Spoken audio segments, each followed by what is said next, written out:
live streamed via our district YouTube channel, and viewing information can be found on the district website. The meeting is now called to order. It is October 2nd, 2024, and the time is 6:31 p.m. Our mission is to provide a safe and caring climate and culture in which we engage, inspire, educate, prepare, and empower all learners in partnership with their surrounding community to be successful in today's and tomorrow's society. Zach, can you please lead us in the Pledge of Allegiance? I pledge allegiance to the flag, to the United States of America, and to the republic for which it stands, one nation, under God, indivisible, with liberty and justice for all.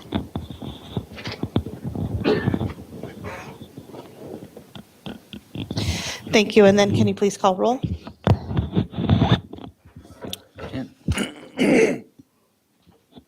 The following board members are present at the District Administration Office: Scott Andresen. Here. Natalie Copeland. Here. Al Dahlgren. Here. Zach Dorholt is here. Shannon Haas. Here. Monica Shigera-Schwartz. Here. And Heather Weems. Here. And the following cabinet members and staff are present at the District Administration Office: Superintendent Dr. Lori Putnam, Assistant Superintendent of Secondary Education Dr. Jason Harris, Assistant Superintendent of Pre-K through Grade 5 Education Nikki Hansen, Assistant Superintendent of Special Education and Student Services Shannon Abenson, Executive Director of Community Education Adam Holm, Executive Director of Finance and Business Services Amy Skalrud, Executive Director of Operations Joel Heitkamp, Executive Director of Partnership Programs Gary Ganji, Executive Director of Research, Enrollment, and Assessments Don Roper, Director of Community Engagement and Communications Tammy DeLand, Media Technicians Paul Novak and Gordy Scott, and Custodian on site is Aiden Onshur. Thank you, Zach. Then I need a motion to approve tonight's Board of Education meeting and work session agenda. So move. Thank you, as usual. I have a motion by Scott and a second by Natalie. Zach, can you please call vote? Monica Shigera-Schwartz, Yes. Heather Weems, Yes. Scott Andresen, Yes. Natalie Copeland, Yes. Al Dahlgren, Yes. Zach Dorholtz, yes, Shannon Haas. Yes. Then I have the consent agenda. The consent agenda consists of non-controversial items that the board adopts routinely without debate. Any single member may remove an item from the consent agenda by requesting removal at the time the consent agenda is moved for adoption. On tonight's consent agenda, item A, approval of personal staff changes. Item B, McKinley addition and renovation change order totaling $2,075. And item C, approval of board policy 201, legal status of school board minor change. At this time, does any board member wish to remove an item from the consent agenda? Okay, looking for a motion to approve the consent agenda as read. So move. Motion by Scott, a second by Natalie. Zach, can you call vote? Natalie Copeland, Yes. Scott Andresen, Yes. Heather Weems, Yes. Monica Shigera-Schwartz, Yes. Shannon Haas, Yes. Zach Dorholtz, yes, Al Dahlgren. Yes. Thank you. Moving on to our information items tonight. We have two. First up, we have the review of the Minnesota Multi-Tiered Systems of Support, MNMTSS, presented tonight by Song Maxwell, Director of Partnerships for Student Success.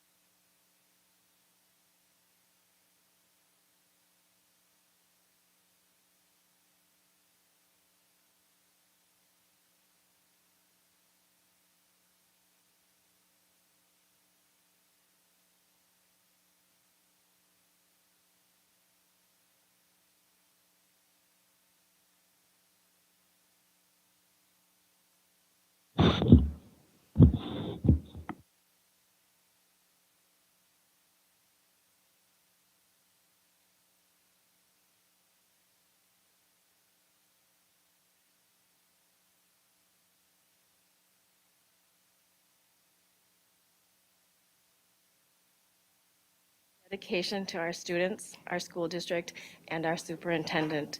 It has been a pleasure working in this school district where everyone from top to bottom is invested in the advancement of our students. So thank you for modeling this for our district and our community. Okay. Can you hear me now? Okay. If you didn't hear me, that was an introduction with a thank you for your commitment to our students and our community. So thank you. I am a little nervous, so everything is written down, and I apologize if I read from my script, but I don't want to miss anything. I will be.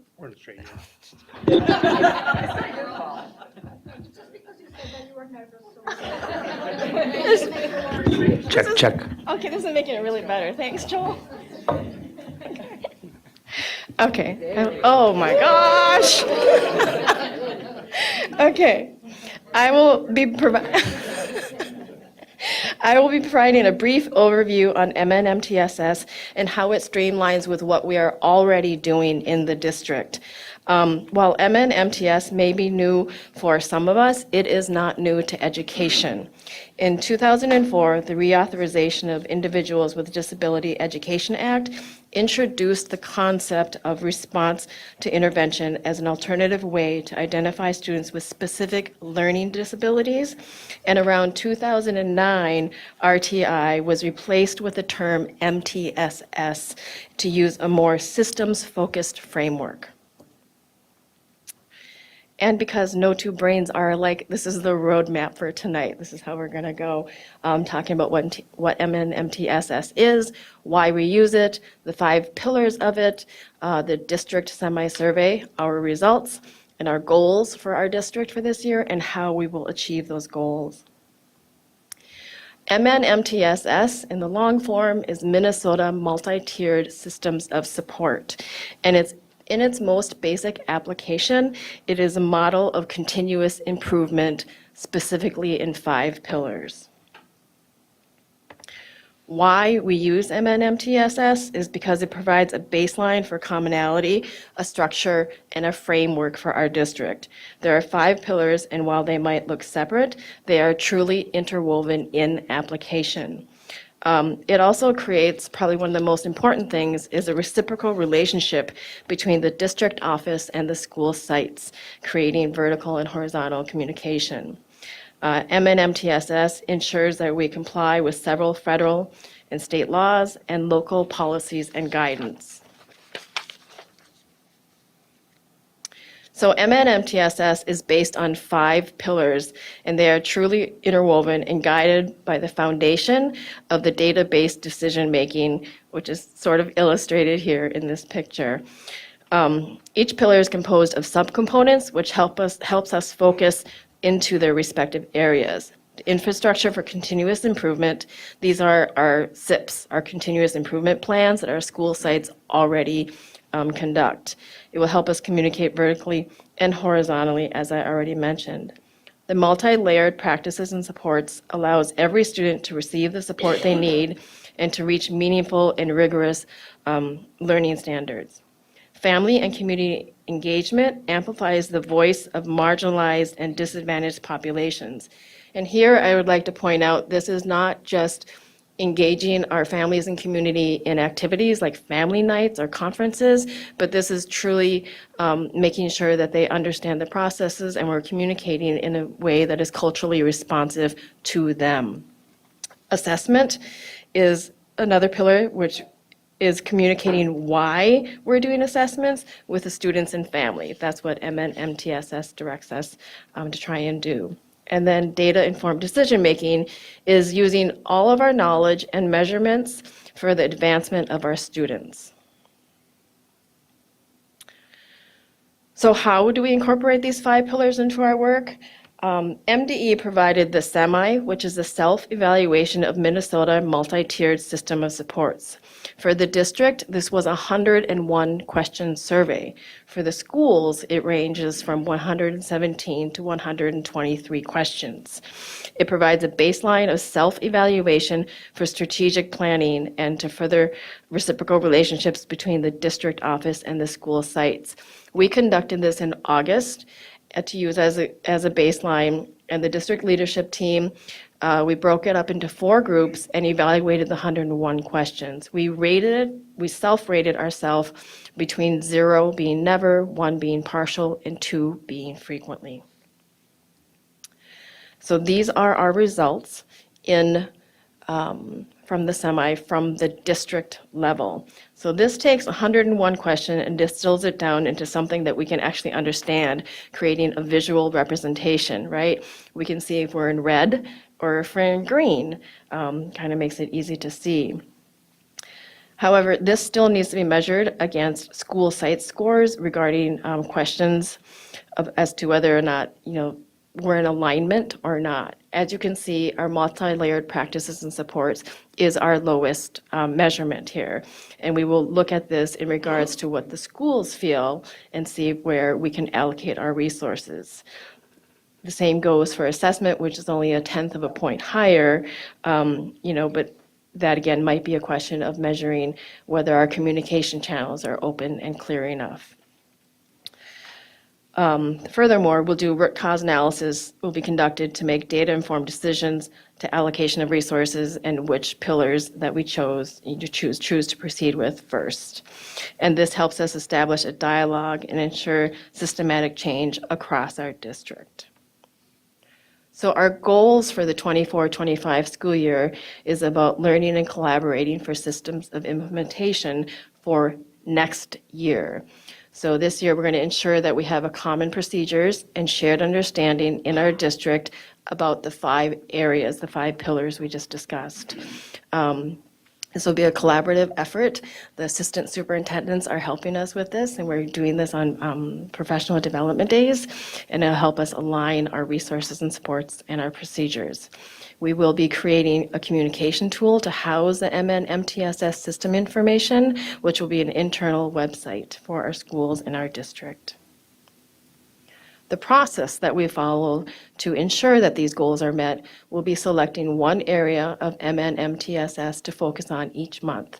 We will then review our current system practices and identify current barriers to success and refine any areas in need of improvement. So thank you for your time, and if you have any questions. Anybody have any questions, comments? We're a quiet group today. Al? Go back a few screens for me, if you would, to let's just stop right there. I guess I listened to this, and I don't know what you said. MTSS, explain to me what it's used for and how it's used in a classroom. And I don't, I see infrastructure. I would assume that's talking about is the structure or the support structure there from administration and school administration? Is that what that's going at? And then the practices and support, tell me what goes on there. One of the reasons I'm asking this is that, especially this election season, I don't know why, but I'm getting more questions and more feedback about student behavior, staff safety, and classroom disruption than I've ever heard. And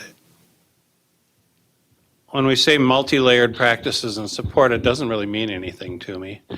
Family and community engagement, I guess, there are different ways to engage the community, but are we engaging families immediately when there's an issue or if there's a student who's involved in this practice or involved in the MTSS practice, are we engaging the family at that point? An assessment, I have no idea what the assessment is, what you're looking at, what you're looking for, and the bottom one I can't read. So database decision making. But I guess like to hear a little bit more about MTSS. Tell me, what's our goal? What do we do with it? How does it, how do we incorporate it in? And how is this helping or not helping in a classroom situation? Because it seems like things, I know we've been doing this for a long time, and MTSS is not new as far as what we hear on the board and stuff, but it just seems like the feedback that I'm getting is that things are getting not getting better, but there's getting to be more chaos in the classrooms. And I guess I'd just like to hear from somebody a little more detailed explanation. My apologies if I was speaking too quickly on this. So again, you asked a lot of questions. I'm going to try and hit all of them. But, in its broadest form, it is continuous improvement meant for the district and the school sites. The way it comes down to the classrooms is specifically, like you said, in multi-layered practices and supports, because that's tier 1, tier 2, and tier 3. Can I stop there? When you say continuous improvement, are you talking behavioral improvement, or are you talking continuous grade performance improvement, or is it a combination of that? Are you okay if I step in some? Sure. Okay, so one of the ways that we look at the framework, and one of the most confusing points right now, is MNMTSS is 5 pillars. But we have also used the acronym MTSS to talk about our problem-solving meetings where we seek solutions for individual student situations. So that right there in the name creates some confusion for us. When we look at the overall MNMTSS structure, it involves these 5 pillars. That first purple pillar of continuous improvement is your site continuous improvement process that we leverage with our leadership teams annually. Yep. Is that education or is that behavior? It can be both. So our continuous improvement plans are leveraged off the strategic plan. And so you'll see those 5 areas: producing positive outcomes, the positive engagement. All of those areas are encompassed within our continuous improvement plans. Our site leadership team then selects their goals per their site data to set annually each school year. So that's kind of that purple pillar piece of it.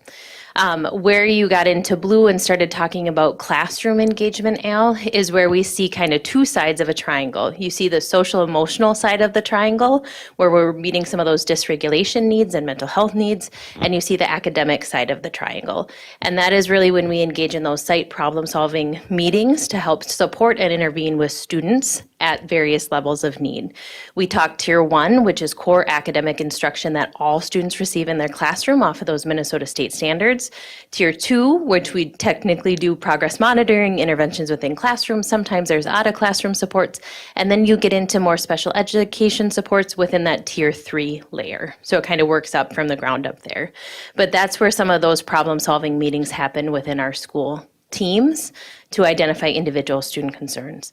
The family community engagement tie into connections conferences, conferencing with families, family engagement nights, all of those different events, as well as partnering with our families and hearing authentic feedback on how we can continue to work together and improve. And then assessment is our overall assessment plan for the district. How are we using those universal screeners, as well as progress monitoring when needed. And then within all of those areas, it's critical that we use data to drive our decisions. And so that's why it's across the bottom there. Just to clarify, you said MTSS is also, so this is like site-based, and MTSS is really student-based, where there's different levels of support that we give to an individual student? Correct, yep. Okay. And when Song And talked a that- little, oh, sorry, Therein kind of lies my confusion. yes. Yep. And, yeah, and it is confusing when they're both MTSS. It is. And to be honest, Al, we have our first 742 Leader PD, where we get our district leadership team together next Tuesday. And one of our survey questions is, do we need to rename this work for our district? Because we don't want it to be confusing. We want it to be clear. And as we identify our systems within these areas, we don't want to confuse MTSS with what we knew to where we're going. So that is one question on the feedback survey is, what do we name it? What do we call this?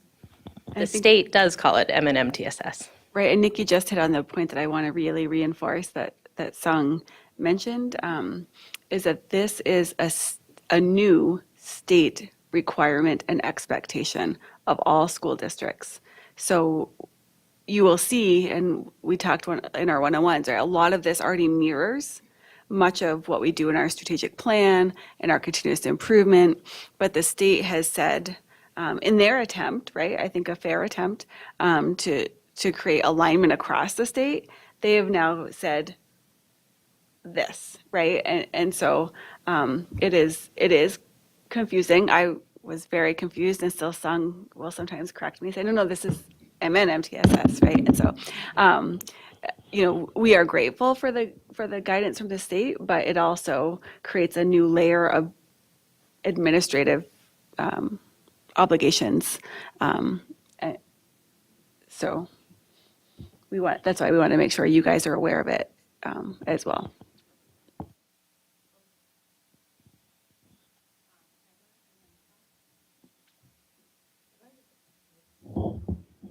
So when you talk about this and it's a state requirement, though, all of the acronyms, I agree, get really confusing. Like so this being more site-based, you're not necessarily, when you're talking to students talking about it, Minnesota MTSS, you're simply implementing these things as part of what you do. And so you all as experts are clear on it, but it's not required understanding for families or for that sort of thing. Yes.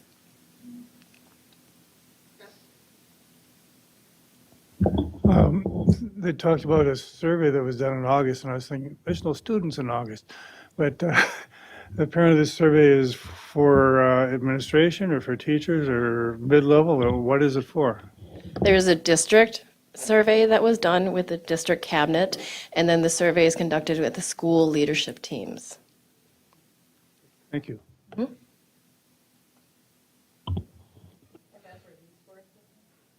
These are the district scores, yes.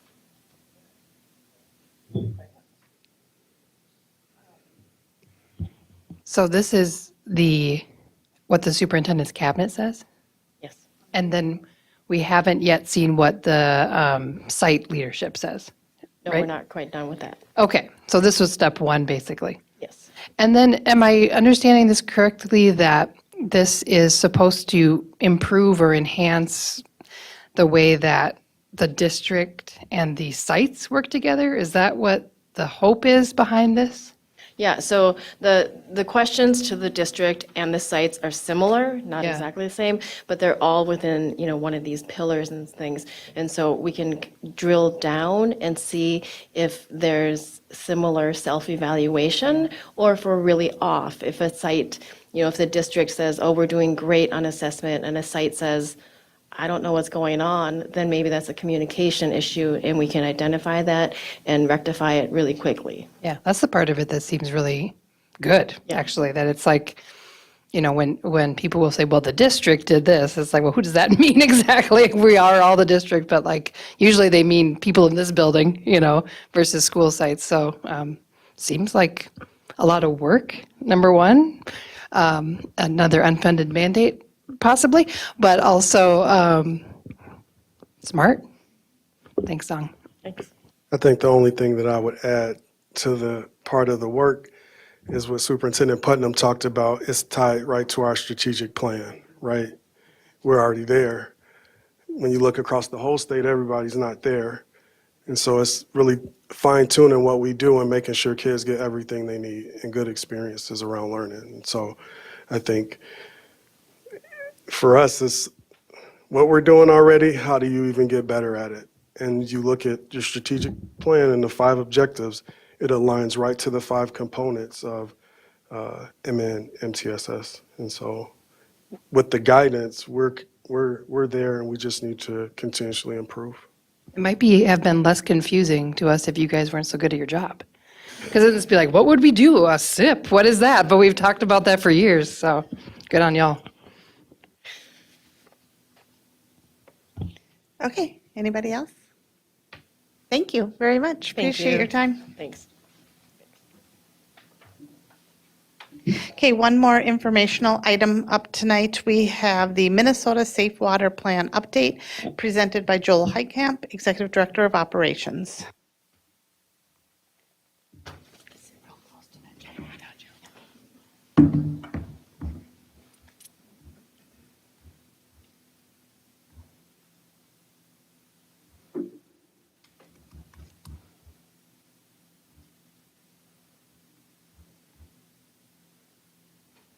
All right, good evening, Chair Hawes, Superintendent Putnam, and members of the board.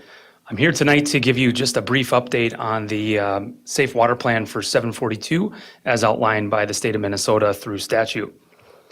Just some overarching history here quickly. Much of this work was done before I rolled into this position, but in 2018, testing became required every 5 years, and that is in all water sources in all sites that serve pre-K through 12th grade students.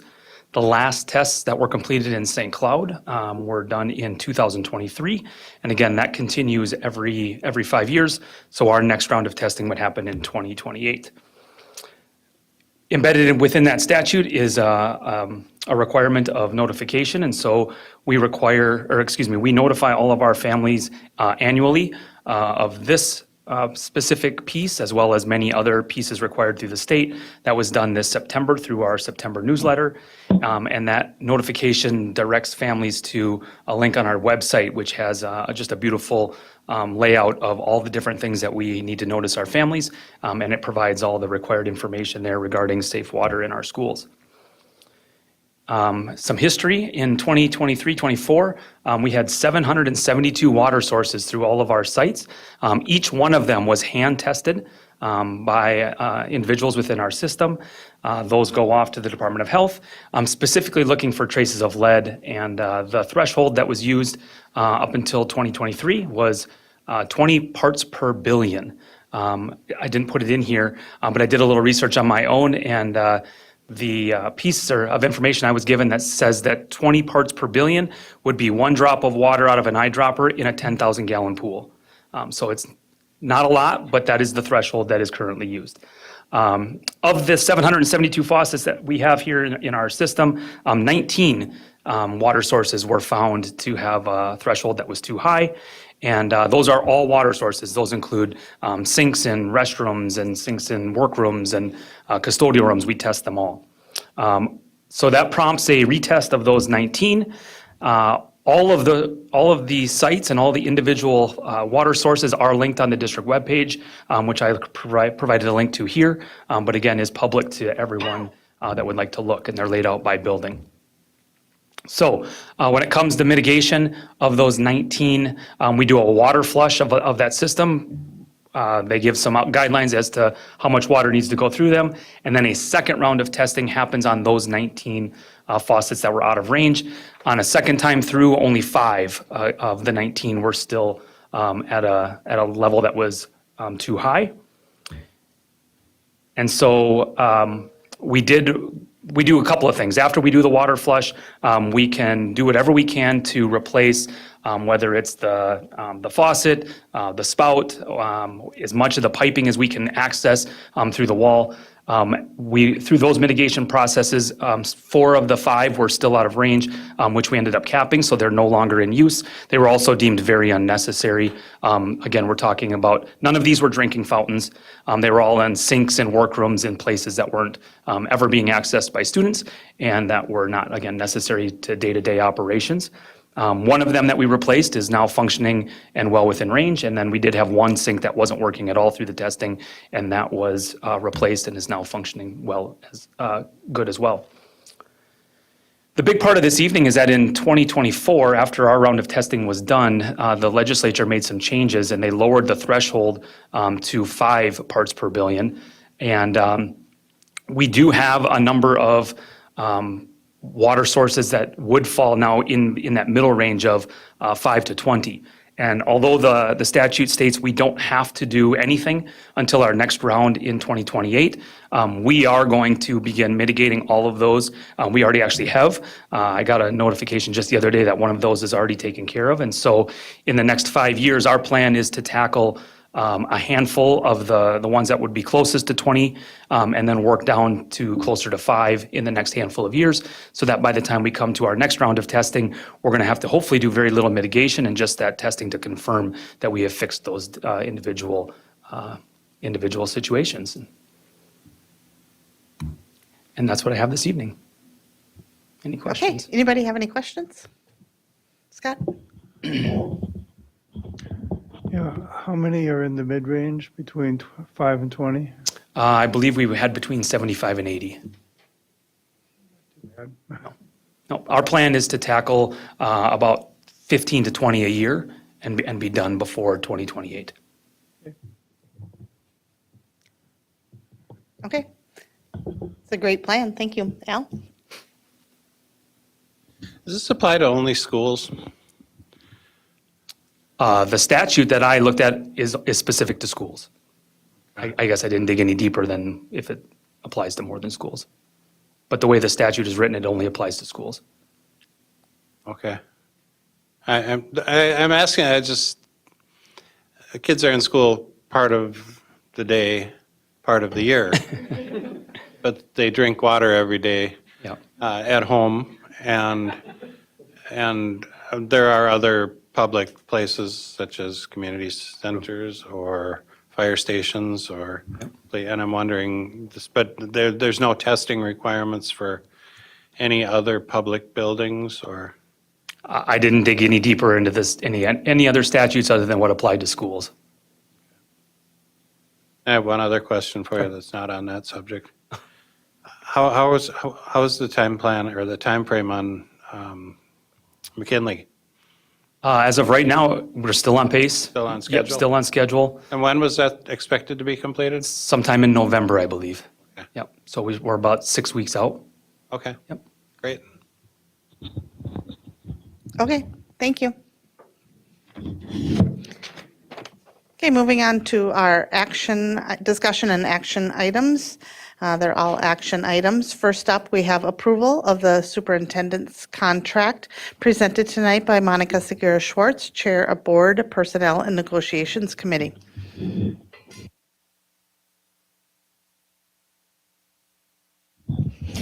Hello, everybody. So we have met in the personnel committee to evaluate so I cannot just remind you about the cycle and what we have talked about it. So given to the contract to the superintendent, we have to renew the contract by the end of this year. So she has enough time, that's given into the contract. So in the personnel committee, we establish review of a performance review cycle starting in the first year of the superintendent, and we define that in 3 years that now are in the second year, but since the last year is going to be given for the contract evaluated earlier, so we have taken all that into consideration. So I believe that everybody has what we have proposed as a contract for her, and I think that is pretty self-explanatory. It just follows the contracts with leadership, what we have done for leadership, and updated, and we asked to be approved today, right? Okay, thank you. Does anybody have any questions or comments about this? Scott? I was curious about the $3,000 doctoral stipend. Do we do that for other people too, or is it just the superintendent? Tracy's not here, but I'm Yeah. I'm going to say yes, but yes. Doesn't look, I think we just didn't have it on here before. So now we're adding it. It's not called a stipend for the administration, but it is some allocation, right?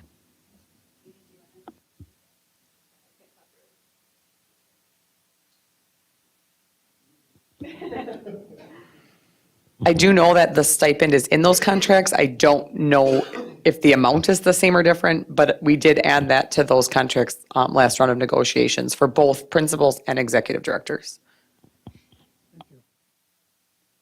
There's also a doctoral lane, isn't there, for teachers? Yeah, there's, the teacher's contract also has it's a one-time payment. It's not a separate lane for a doctorate, but there's a similar provision in the teacher's contract where they receive additional pay when they get that doctorate. Al? Well, I'm just going to say I'm happy to vote for this. I appreciate the work that Lori's done over the last few years. I've worked with a few different superintendents. I find Lori to be one of the most, I'm not going to say the easiest to work with, and I don't want to say that wrong either. Now I'm getting myself in trouble. But I didn't want to say the easiest to work with, because that's not what I'm trying to state. She's a hardworking, very demanding. She recognizes problems and takes them head on. And if she makes a mistake or something, she's the first to admit it. And I mean, I've just found her, when I say easy to work with, it's easy to work with because there's a lot of trust there, and I know that I can trust her. We've developed that trust. And I think we were very lucky to be able to find a person of Lori's caliber without having to go through a full superintendent search, and the cost of that and the uncertainty of hiring someone who you really don't know, just based off of a few interviews. So I'm more than happy to vote for this contract. I think it's right in line with where she should be, if not at the low end of where she should be for a district our size. When you look at comparable contracts, and especially around the Twin Cities, if you look at comparable contracts, there's a lot of them that are much richer contracts than this. So I'm happy to keep her here. Anybody else have any questions or anything? Okay, so we're looking for a motion to approve the superintendent contract renewal for the 2025 to 2028 school years. So move. I have a motion by Monica, a second by Natalie. Zach, can you please call vote? Shannon Hodges. Yes. Zach Dorholtz, yes. Al Dahlgren. Yes. Natalie Copeland. Yes. Scott Andresen. Yes. Heather Weems. Yes. Monica Segura Schwartz. Yes. All right. Having you for another 3 years. Thank you. Yeah, just gonna say, you're not easy Okay, to work next with. action item. We have the Girls Alpine Ski Co-op and Boys Alpine Ski Co-op, presented by Dr. Jason Harris, Assistant Superintendent of Secondary Education. Well, it's going to be hard to go after that, right? And so in the sense, good evening, Chair Haas, Superintendent Putnam, board members. We've are back at the table around a co-op for our Alpine Boys and Girls Ski program. I have Director Eric Ruska. Come on up, Eric. And one of the things around our co-op is we've been looking at numbers and how our activities are going and just some of the things. And Alpine Ski is one that everybody's not coming out to take part in it. You have a special person that wants to. We give the opportunity around that. And so with where we are currently right now, we initially started as the majority in the co-op with the most skiers. Now it's probably 2 from each school in our co-op, and Eric will just kind of talk about the process of how this came about and what our next steps are looking for and how we want to keep opportunity for our students. Yep, sounds good. Our current Alpine Ski program is an independent provided program, so it's kind of independent of our school district, offered outside of that in partnership with all the schools that are involved in the co-op. It's unique to a couple different sports in the MSHSL. Currently, our boys program has seven schools that are part of our Alpine Ski program, and our girls have 8. So this would bring the total. We're asking to 2 more schools to join on board. Would bring it to 9 and 10. So that's kind of where we're at right now. As Dr. Harris had said, we have every school has a couple of different skiers every year. It fluctuates on who has the most, but I think over the last 2 years, it's been pretty even across the board. Some having 0 some years and some having, up to 3 or 4, and that's been about as big as any school has been there. We think it's a valuable to have our kids have this a chance to downhill ski. There's a state tournament that goes along with it. And they do have to travel. They do have to pick up their own expenses. School district doesn't support that part. We just support the kids being able to do the activity. So we're just asking for 2 more schools to be a part of it. You want to share what 2 schools? St. Cloud Christian and Becker are the 2 new schools.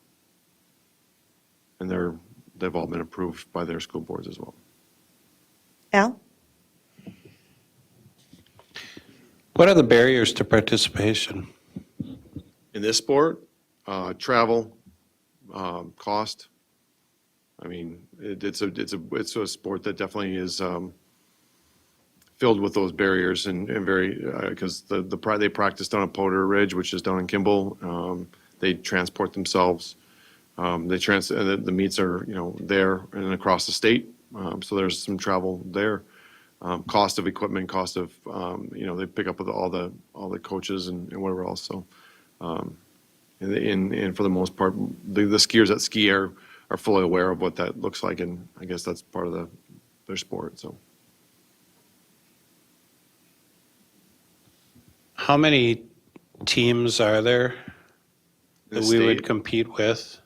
Oh, I'm not sure if it would be in the conference. How many in the conference and how many in the no conference? there's no conference. Okay, It's so a just in the statewide. state, Yeah. do you know how many there are in the Offhand, I state? don't. I'm going to guess there's probably, Is it mainly, Ish. metro or is No, it it's- metro and outstate?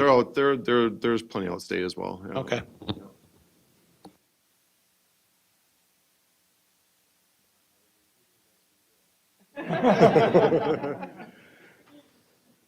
Well, Yeah, Alpine, I'm familiar with cross-country, I'm familiar with downhill. Is Alpine downhill? Alpine's downhill, yeah. And it's mostly slalom type, so it's coming downhill between gates. Oh, is this going to be a crush program then?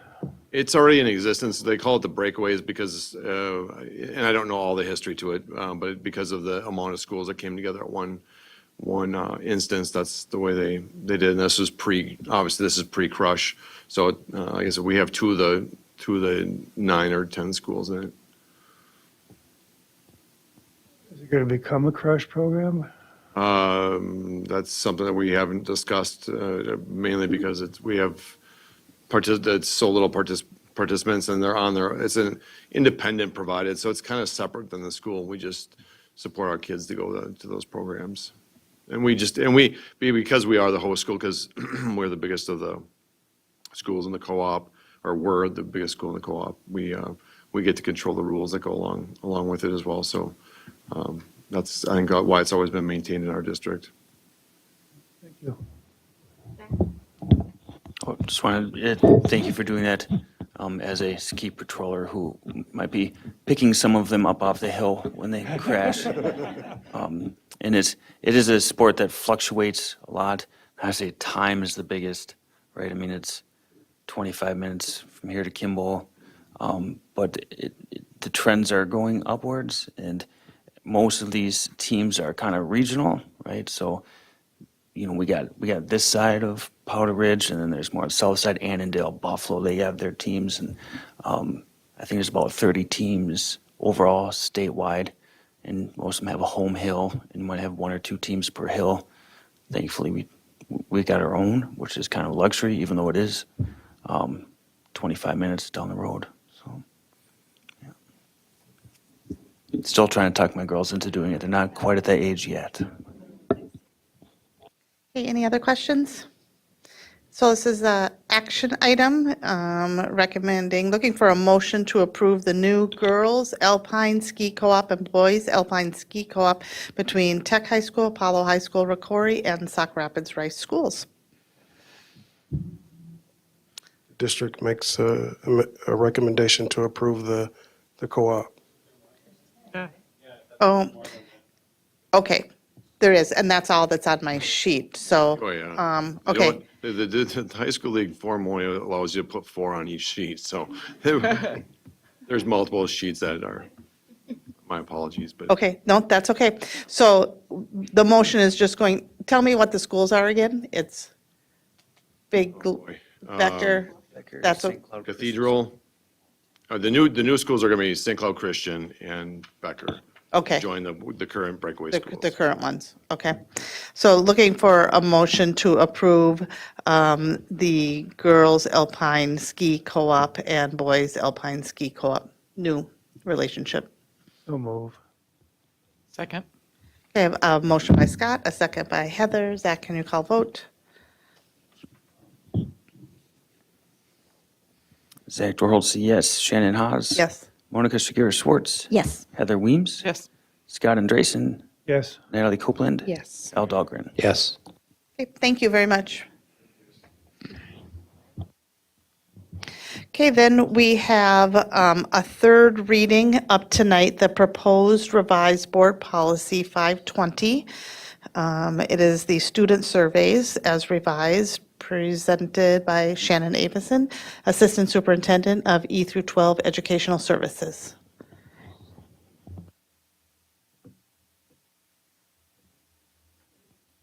Let's try this again. Good evening.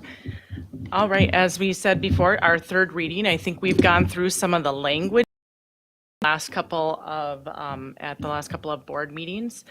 So there are some minor language changes throughout the student surveys policy. However, one area that I want to note that we went kind of beyond the legal requirement is we changed a language from, and I'll scroll down so that you are able to see this piece. There is some language around physical examinations that led us to do some investigating on that piece. And what I found out about that was that it's only included in the student survey piece because it's part of a legal requirement, and it was determined that it was simpler to keep the notice all together through that federal requirement and in the same policy. So what we have done is we have required an opt-in for that last Part C. You'll see activities 1 and 2 are still an opt-out. That includes those survey pieces. However, opt-in now for physical examination piece. And I want to be clear that as someone who has worked with the nursing team for a number of years, this makes sense that it's an opt-in. I don't have any good examples of when we would do this procedure because it allows us to do what we need to do in an emergency situation. And then it also doesn't include vision and hearing screenings, which we also do. The only thing I can point to in that physical examination piece might be something with perhaps an individualized education health plan, right, where we have students who have some specific needs around that physical piece. And those are, of course, have always been an opt-in for us as well. It takes a lot of parent communication, and they have to agree to the IHP. So that opt-in piece, when we changed it in recommending a change in the policy for that, then we would also change that in our notice to families, which is included in the policy as well. Any questions? Al? Just want to say, I know we went round and round on that one. For being flexible and working with us on that. I appreciate it. I learned a lot. Actually, it was one of those that even MSBA and our legal counsel said, keep it in, but certainly the clarification is good for us to have.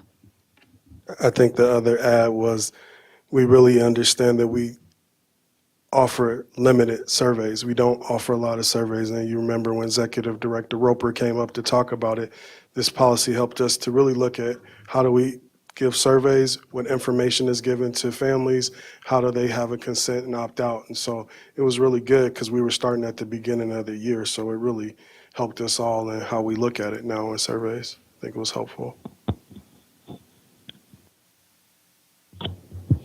Okay, thank you. Then looking for motion to approve proposed revised board policy 520. So moved. Second. Motion by Al, second by Scott. Zach, can you call vote?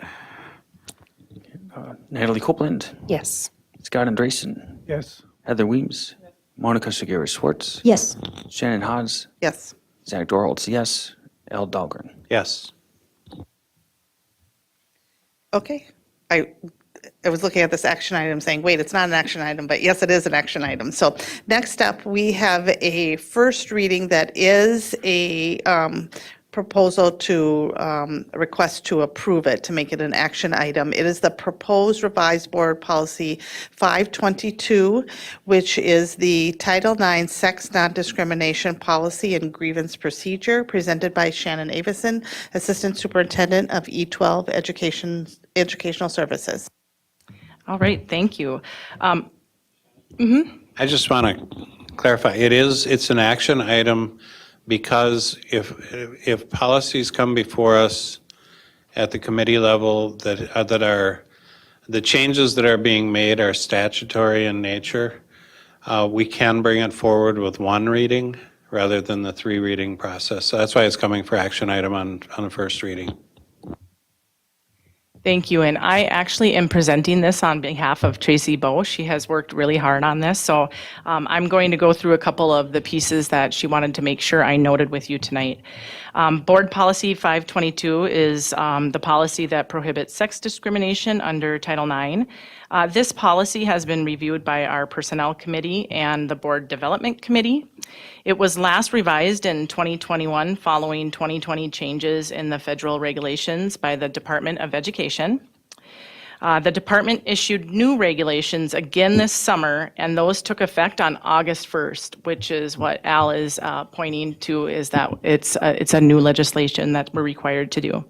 This policy includes the changes in the regulations that are required to be in our policy. And there are also grievance procedures which have been updated to reflect the changes in those regulations as well. Those are not part of our policy, but will be posted as required by the regulations on the Title IX page. That is on our district website, and that page also provides contact information for our district Title IX officers and our assistant Title IX officers who are located across all of our schools. And the most significant change in the regulation is to relieve school districts of really that intensive grievance process and procedures that were required under the former regulations. And those really substantially hindered our ability to respond to conduct in a timely manner. Because the policy is a restatement of the new regulations that are already in effect as of August 1 and required by law, the board can review and approve this policy in one meeting, as Al pointed out. And we recommend this to ensure we are in compliance with the new regulations. Okay. Does anybody have any questions or comments? So we're looking to approve Board Policy 522. I would like to move to approve. Second. I'll do a motion by Monica, second by Natalie. Zach, can you call vote? Scott Andresen, Yes. Heather Weems, Yes. Monica Segura Schwartz, Yes. Shannon Haas. Yes. Zach Dorholz, yes. Al Dahlgren, Yes. Natalie Copeland. Yes. Thank you, Shannon. Okay, then we have reports. We have the Board of Education Standing Committee reports, Achievement, Integration, and Equity Committee, Chair Natalie Copeland. Thank you, Chair Haas. We met on the 21st of September. We talked about two things. First was our ongoing discussion of Portrait of a Graduate. So to let you all know, 742 Leadership brought a timeline for action steps and outcomes around this topic. And the current timeline has the rollout of this project happening during the 25-26 school year. And then we had a very deep and interesting conversation about our 23-24 discipline data. We talked about disproportionality, conscious discipline, and restorative practices. A few things that we talked about specifically, one was that Black and African American students with IEPs in our district are still approximately 3.5 times more likely to be suspended, so we still have some work to do on that disproportionality. A couple other things, the September suspension data for this school year is looking better, and by better meaning more proportional and less overall suspensions than this time last year. In the beginning of our 23-24 school year, we had 82 total out-of-school and in-school suspensions, and 56 of those were in the out-of-school. And then beginning of this school year, we went from 82 last year to 31 total OSS and ISS, with 23 of those being OSS. So that is a marked change. We also currently have a pilot going for our I say we like I'm doing it, but y'all are doing it, for our African American Black student outcomes to target this disproportionality data that still is lingering. There's multiple programs, there's reactive measures, there's proactive measures being taken, including consultants, community partnerships, and new and improved district practices. And we are suggesting from this committee that we have a board presentation on the exciting things that are going on in this pilot so we can learn a little bit more.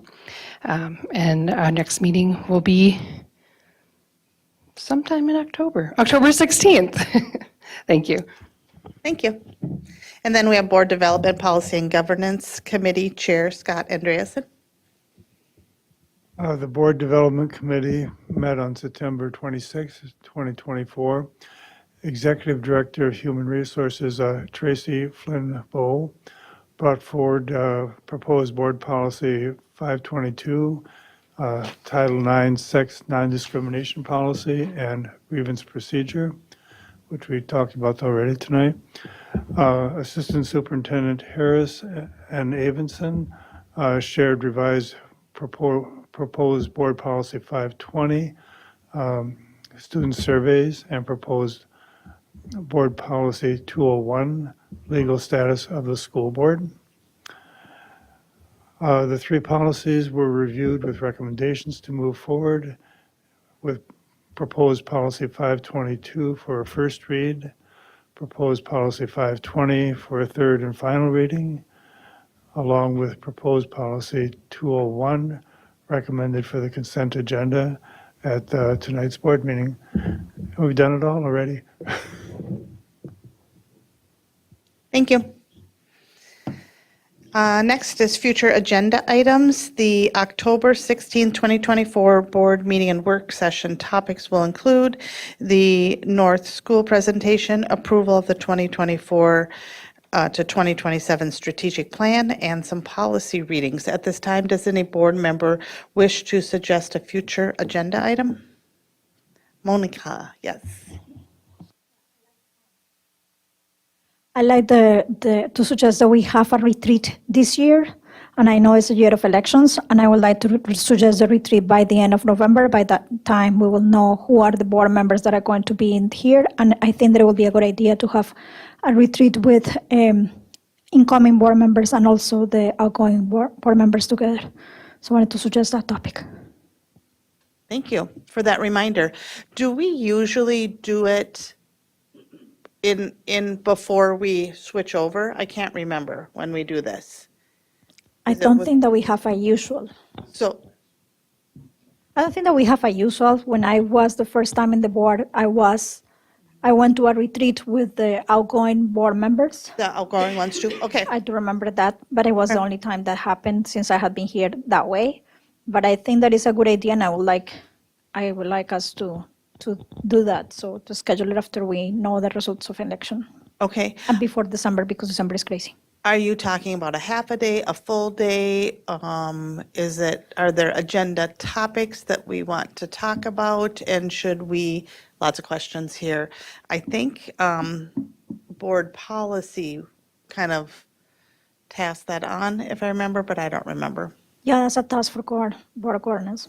And I think that they can run with the task, can suggest topics. And suggest topics? Did you have anything in particular that you wanted discussed? We do like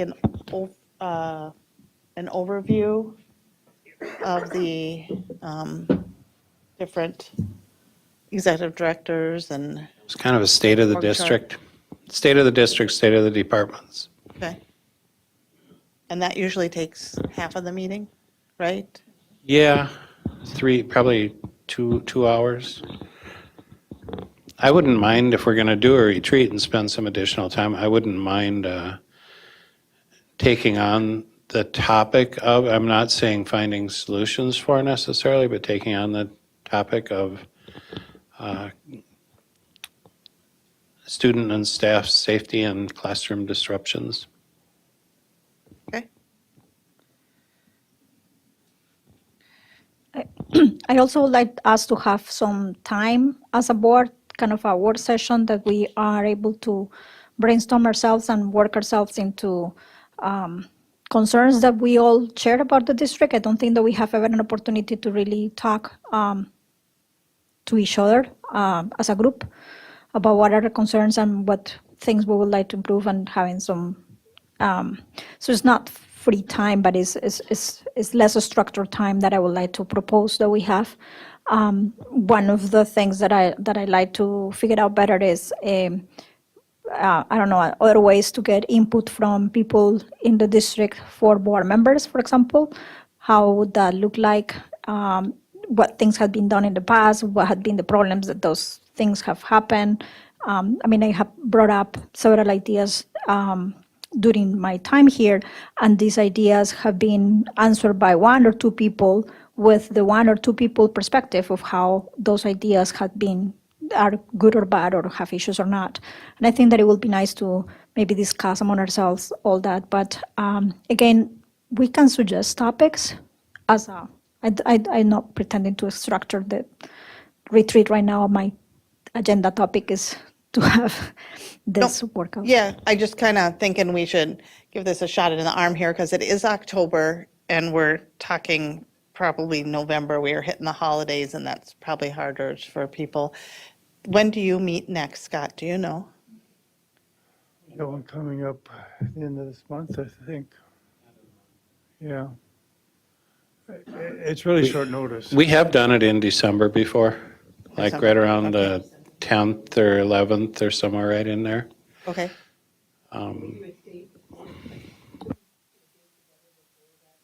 Well, and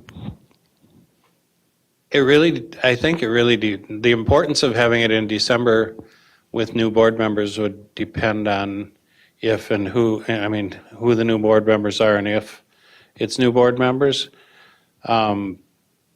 If it's all incumbents re-elected, then there really isn't the introductory piece of it.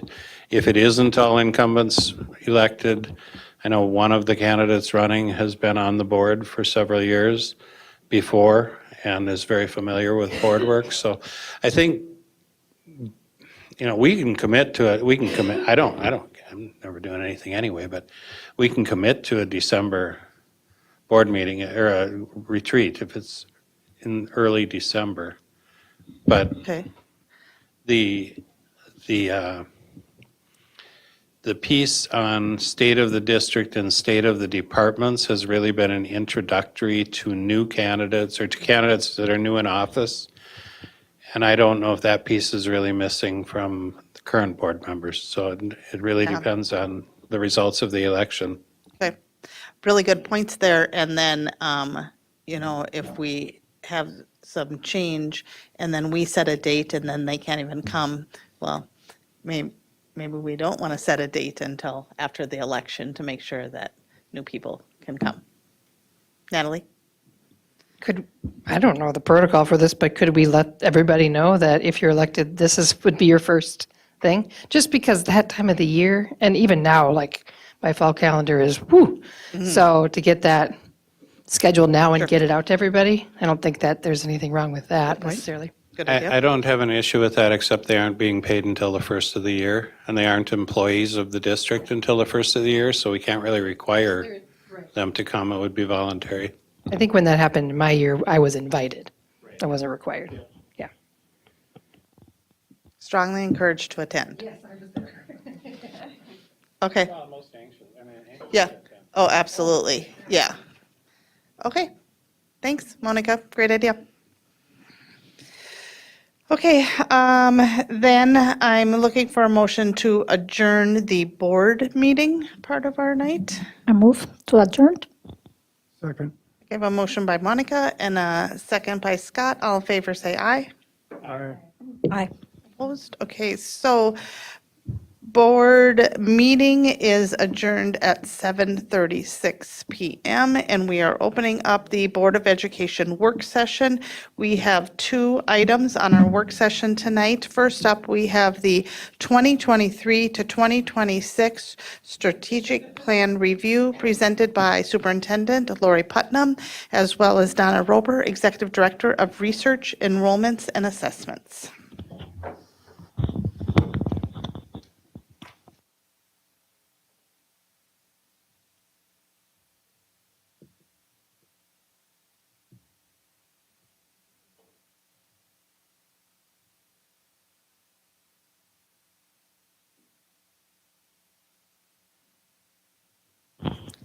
Good evening, Superintendent Putnam, Chair Haas, members of the board, and listening community. I am happy to be here tonight to share with you our strategic plan, our review, I should say, of our strategic plan for the 23 through 26. As you know, this is a rolling strategic plan. And this year we did it a little differently in that we did take some dedicated time to kind of review the structure of it in light of some new legislation, and as you heard tonight, the Minnesota MTSS framework. And so you're going to hear a very brief update on the development of the 2024-27 strategic plan, as well as how we analyzed our current plan. So, of course, we always start with our mission, and you can see that here. I won't read it. But just leave it up there for a short second. Grounded in our strategic plan are our core values. And of course, these are really good core values. The team felt these were very solid, making sure that, we are committing to equitable access to the highest quality of learning, embracing multiple perspectives so that we are making informed decisions, building strong community collaborations, supporting lifelong learning, and fostering shared ownership for success among individuals, families, schools, and the broader community. So we felt very, very good about the core values in our strategic plan, and I don't know that those would change for 24-27. We also noted our strategic plan does have a delimiter, which we think is important to pay attention to because it's basically saying that we won't get distracted. We will try to make sure that things that we do implement through our strategic plan are aligned to the strategic plan. Of course, at the foundation of our plan are those expectations that we're going to have high achievement for all, or that we're going to expect that for all of our learners. And this is very aligned to requirements that are put upon us from the state, with, for example, with the World's Best Workforce and other legislation coming in, like the Reading to Ensure Academic Development, the READ Act. And as you can see here, those components around systems being ready, which is the All Systems Ready for kindergartners, really promotes ready schools, ready programs, ready families, ready communities, and essentially, making sure our systems are ready to receive them. We also want to keep the idea of growth in math and reading, having all students achieving proficiency in those foundational literacy and numeracy skills, because we know those are very, very important to learning and acquiring deeper knowledge as kids age up. Committed to closing achievement gaps, making sure that we are paying attention to career and college readiness, and then, of course, our penultimate goal of graduating learners so that their life, career, and college ready are at the foundation. And then, of course, we have all these additional considerations. You heard board member Natalie mentioned the Portrait of a Learner, and these are things that we are looking to tackle in the next iteration of our strategic rolling plan, if you will. And this will include things like looking at those competencies that are really needed by all learners to be successful, not only in their next level of learning, whether they're going from 3rd grade to 4th grade or 6th grade to 7th grade or 9th grade or whatever, but leaving the system onto a post-secondary option or a career or a profession, whatever. The next few slides that you're going to see are an an analysis. I won't call it an evaluation, but it's kind of an impact evaluation of our current focus areas, their objectives, and the strategic initiatives. And we used what we call a SOAR analysis to review each of these. We looked at the strengths, the opportunities, what we felt were aspirations, and then some results. And I'm going to highlight some of the results tonight. Of course, I want to just front load that with, we have so many other things too that we could highlight, but in light of we have one evening to do this, I'm just picking and choosing a few, and I want you to know that, as we go through the year and we do additional presentations to you around programming, whether it's the district literacy plan, or whether it's the math review, or if it's something like, athletics, or even the school information reports, we will be sharing lots more details as we go. Okay, so focus area 1, positive climate and culture. The strengths that we really identified as being things we think we would keep are related to our commitment to restorative practices, our focus on student empowerment, which allows our students to actively contribute to their school experience, and the work that we've done around clarifying response protocols to ensure consistency in both staff and student behaviors. Those have definitely contributed to positive outcomes, and so we see those as really good strengths of this focus area. Some of the opportunities we identified had to do with just more systemic implementation of those restorative practices, and just really much more collaboration and teaming and emphasis on the power of teams and how we might, we always say, well, it only takes one adult connected to a child for the child to succeed, but what if we had teams of people? How much more likely would we see kids thrive? The aspirations that we found in this focus area included things like just really aspiring to create a school culture where students feel heard and supported, and envisioning a system where student leadership plays a really central role in shaping school policies. And so there is a lot of work being done in that space with Assistant Superintendent Harris and Director Ayan Omar, who are out there working with kids and trying to get more voice and leadership at the table when we're making decisions that affect them. When it comes to the results, we did observe improvements in behavior across the system. We were able to see that students, in many cases, were showing up more engaged, and again, that their voices, feeling that their voices are heard. And so here's a little bit of the data that I was able to pull around some of the identified results. And these include results from our climate survey at the end of the year. These are just some of the questions, and then you'll see it's broken down by grade band, the elementary, middle, and high school. And I'm not going to read every single one of those, but I think from, the feedback that we're getting from students around whether or not they are feeling safe or like they belong, we have lots of good data here. We have a few data points that we think we would want to pay a little bit more attention to. For example, in middle school, and it looks like I have it a little bit covered up with that yellow thing there, but we have about 32% of our middle school students reporting that students at school respect each other. And we kind of heard this last year, that there's that peer-to-peer piece going on, and we continue to work at that.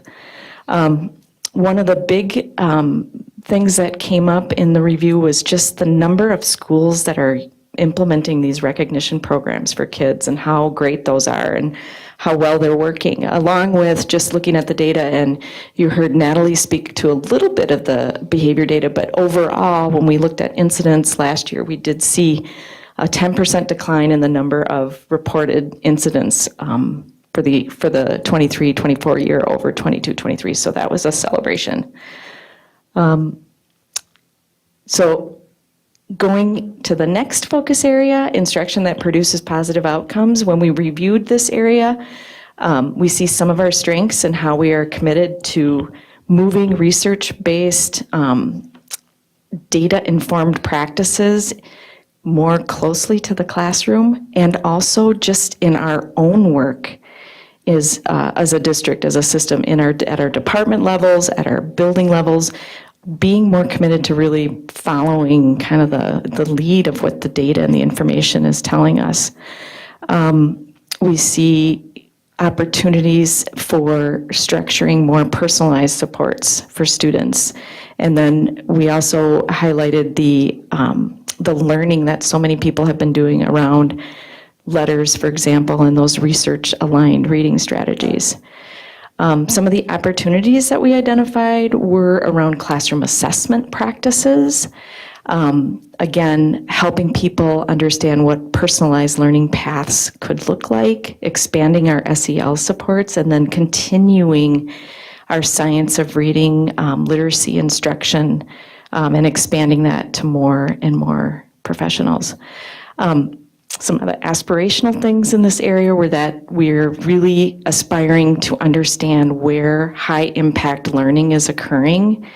And again, growing our monitoring muscles with that data and really trying to contextualize it in a way that is meaningful and allows us to do some really good need meeting for students.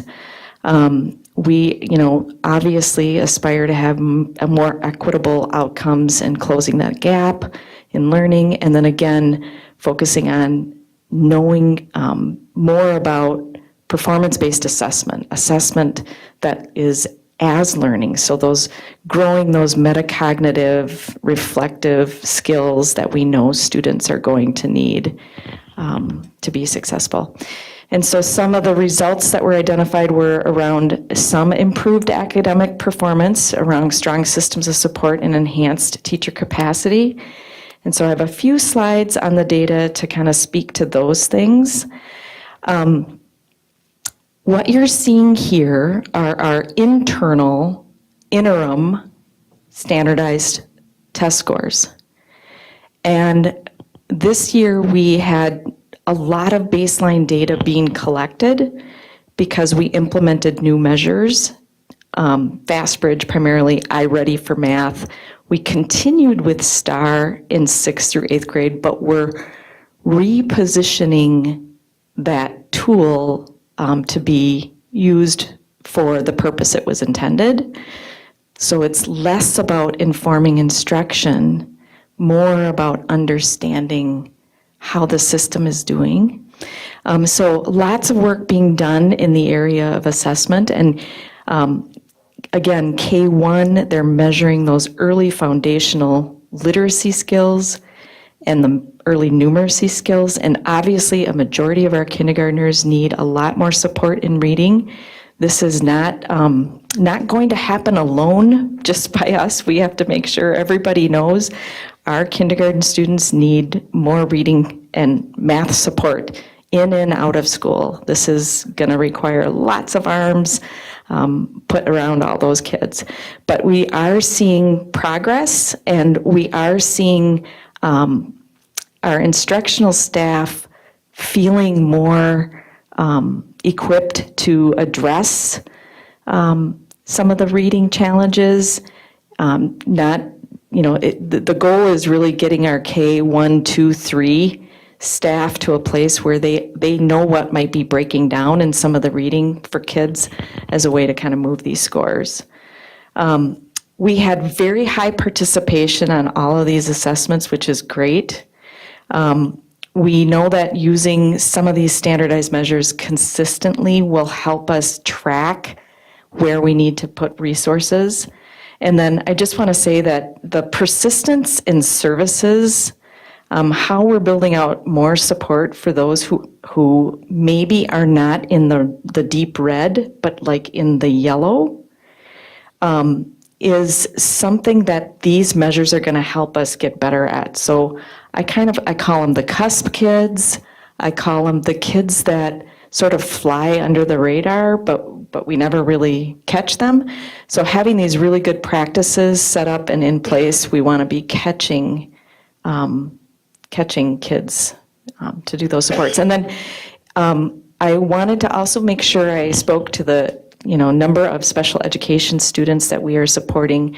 We serve over 2,265 SPED learners, and in any given year. So when you think about all of the individualized learning plans that we are producing and supporting, and anywhere from 84 to 87% of the students are meeting their math and reading goals on those learning plans, that is a pretty big deal. Because that is a very heavy lift, and St. Cloud Area Schools is a district that has a really large number of students receiving these kinds of really specialized services. When it comes to our multilingual learners, what I think is really important to share, while our proficiency rates tell us, we're performing below the state average, when we really dig in and we look at the scale scores and we look at the mean scale scores, we're able to see that our students are right on par with their state counterparts. And so this is just is showing that, we are close to performing at what a language learner anywhere in the state would be performing at.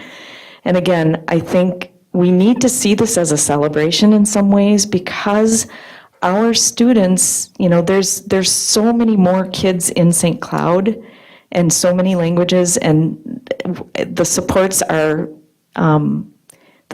are needed here are greater than in many other districts. So I just think that's really an important thing for us to understand, is that we are serving a very large population in comparison to many other districts, and we're doing a really good job. The other thing I share in terms of data here is just our exiting data, and the reason why I want you to see that is because while we are exiting at, I would say these are very commendable rates, it is still really important to note that these children being exited, while they have mastered the English language, they're still learning. They're learning the content language, and so they're still on our radar, and we still have to pay attention to the supports and the needs that they have as well. And so then the other important thing we wanted to share was that we really are proud of the amount of effort and time that our professionals are putting into growing their learning around these research-based practices. This is not easy stuff. It's intense, and it requires them to really make some pretty large commitments to growing, their tools and their toolkit. And lots of times it's even beyond what they would normally do. So we're really appreciative and proud of our professionals for all that they've been doing to try and get better outcomes. Going on to focus area 3 under innovation, we have a very strong commitment to innovation in our district. Our focus on collaborative problem solving is very strong, and we also are dedicated to doing strategic resource allocation to ensure that we are supporting programs and innovations in ways that maximize impact. Opportunities that we identified were around just really what kind of gap analysis might we need to be doing in order to do more strategic resource allocation, for example. What ways can we strengthen teacher voice and student voice through innovation? And then what other, again, enhanced resource allocation and efficiencies for better impact could we do when we think of innovation? And part of why this was coming up, just to give you some context, is when we look at the number of new tools and applications that are out there that are being pushed by vendors or that are just that we're finding, there's so many. And so having ways to understand which ones really have impact is something that we are really committed to trying to figure out. Some aspirational items under this focus area and just included, making sure that we are embracing that culture of continuous learning. We are a learning organization, and so how are we making time and space for people to do that is going to be important going forward. And then just equitable and effective programming and inclusive and authentic solutions. As we aim to solve for this really wicked challenge of closing achievement gaps, we may find sometime that innovations, which maybe don't show up in the research as a best practice, work. And that's okay. That's what we want. We may find new and novel ways to meet learning needs when we innovate. And although it may not fall under a, quote, best practice that was researched, I think that's something that we have to be open to because the populations we serve deserve that. They deserve us to be open and looking for some of those innovations. And then under results, we wanted to just highlight the work of Katie Herbold and Katie Klug and that team. They're doing phenomenal work with the Modern Classroom. As well as, the students, because, just as the teachers are taking on this new thing, the students are taking on a new thing too. So we're really excited about the progress that they report. When we think about the results that they talk about, they promote agency. They're about intrinsic motivation. They're about making the learning relevant, helping kids grow their reflection skills and thinking skills, peer assessment, giving them choice and agency, which are all skills that they will need to be successful. So we think this is a really good program for the district to support. And then the other thing we identified was just how the Minnesota Thought Leaders Summit did bring to our system so many things that we are yet to uncover even, because we are now working together with so many other people across the state, really. And many, many district staff have jumped on and said, hey, I'm interested in this. We are currently in the process of building a toolkit that teachers can explore and use. We're working with MSBA reached out. They have members on the committee. They want us to come and present in January to speak about what is happening with this work. And I am just ever so grateful to the staff in the schools, Principal Scalarud and Freeze and many others who I'm drawing a blank on names, but I'm just grateful to their interest in this, because on top of everything that they're already doing, this is just really a big, another one. Focus area 4 is a big one as well, and this we could spend an entire night on because there's so many great things happening around career and post-secondary education options. But some of the strengths obviously are that we offer a comprehensive career preparation program for many different areas that span our high schools. We aim to ensure that students are prepared for a variety of career paths. Students in grades 8 through 12 have been working on personalized learning plans that connect their coursework to their post-secondary goals. We're doing lots of collaboration with community partners, and then we have the new one with direct admissions, and that's the Office of Higher Ed. We also have Get Ready, which I didn't list on there, but again, this is such a huge area. So I only had space for 4 things. You can see we kind of ran out of space there. Opportunities for this area include just continuing to expand those career-related courses.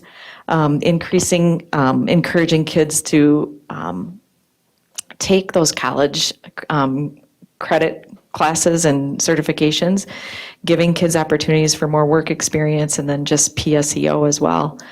And again, the aspirations in this area are pretty obvious. We want kids to be ready. We want strong industry connections locally, statewide, nationally, and yeah, globally. Because we're a very global district in terms of who we have in our system. Our kids are ready for that. So our aspirations are really high in that area. And again, the goals are to successfully matriculate to these successful opportunities. Results for this area, some of the results that I want to share with you just are around, for example, in CTE, we have what we call concentrator courses, or if a student takes more than 2 or 3 of these, they can get a concentration. And what we know is that when kids concentrate in a certain area, that they're more likely to graduate. So when we find career pathways that kids are really interested in, and they take 2 or 3 of the classes in those areas, they're much more likely to graduate and go on to successful careers. We also wanted to highlight the number of students earning those bilingual seals, because of course those are just amazing assets that our kids leave us with, and companies all over the place are looking for students to have some of those.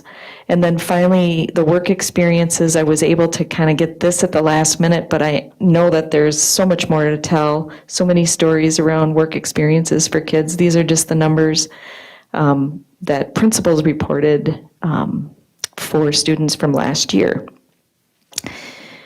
Our college and career pathway kiddos, we had about 329 last year who took AP courses, and you can see the breakout of students by race, ethnicity, and also for the number of students who participated on the ACT. I take that back. This is the 2023 data. That's right, 2023. So the goal is to really increase these numbers, and we're working on that, trying to find ways to get more students into these classes and more students taking the college readiness exam. And then this slide here is just really showing you, it's kind of hard to see, but it's a graph that is displaying 3 years worth of college enrollment trends for Apollo and Tech. The blue bar is white students enrolling in college, and the green bar is our students of color. And as you can see, those numbers are going up, which is a good thing. The gap is closing on this particular measure of college enrollment, which is really great. And so that was that. We're going to move on to family and community engagement, focus area 5. And again, strengths on that is just the school-based connections that we are building that are providing very welcoming spaces for families. We continue to work on access to information and programming, whether it's supporting with our equity department or through ways that we might translate information, those sorts of things. We see opportunities in just expanding this and strengthening partnerships.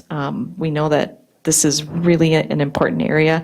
It's called out in our Minnesota MTSS framework. So how do we partner and really aspire to that inclusive, connected school, and community?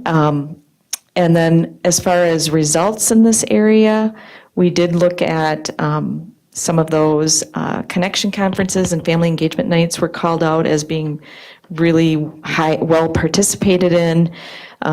We also looked at some of our climate survey data to just see were families' perceptions of safety and belonging, meeting our expectations. And so there's a little bit of data there for you to look at and see. We probably had a response rate of about 11% on the family survey. So not super high, but if you were conducting a survey in the community, that can be considered valid and reliable. So I think we can look to these results to say we think they are meaningful, but I will tell you we are committed to doing even more, getting even more feedback on this. So those are the 5 focus areas in review, kind of what we looked at for the 23 to 26. And then just going forward in terms of the 24-27 plan development, we are taking that SOAR analysis and our data.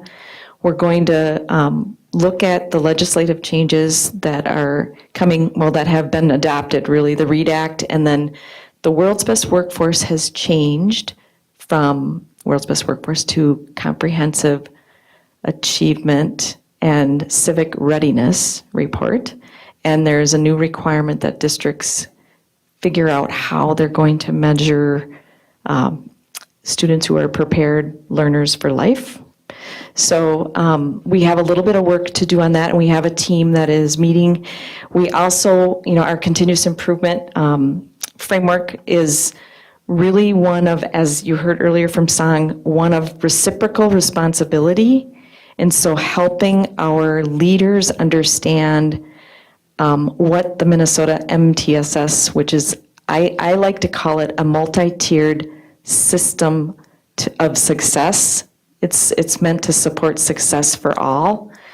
And so we're going to be looking at how do we build in that robust feedback needed to truly have responsive, reciprocal things happening between the district leadership, the school leadership, the school leadership, the teacher leadership, the teacher leadership, the student leadership.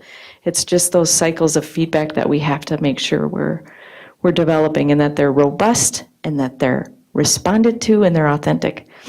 The next steps include in gathering data and, again, looking at all this input, talking with leaders, creating a timeline, and, of course, incorporating what our priorities are for 24-25. And those are safety, belonging, collaboration, and excellence. So in conclusion, I'm happy to take any questions that you might have.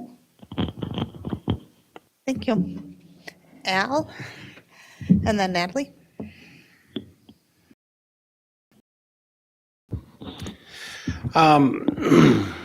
Thank you for putting this one together. I want to talk about a couple of different things. Some frustrations and some things that I find very satisfying in there. I'm really happy that you brought the section showing us compared to the state of Minnesota when it comes to, say, English. It was the English language learners and how our ELs perform compared to others. That's what I got on that slide, correct? Yes. And we do very well. Same with special ed. We have very good programs, very good. And our students are achieving at a level that is equal to or better than other people in the state, right? So a real frustration of mine is, how do we measure that? And we measure that with MCAs, and we turn around and say, your district is really bad. You're really low. And the correlation between high levels of EL, high levels of special ed, high levels of poverty, high levels of homelessness, those challenges, we are doing an exceptional job with the students that need those supports. In comparison with the state and in comparison with other districts, we're doing a really, really, really good job.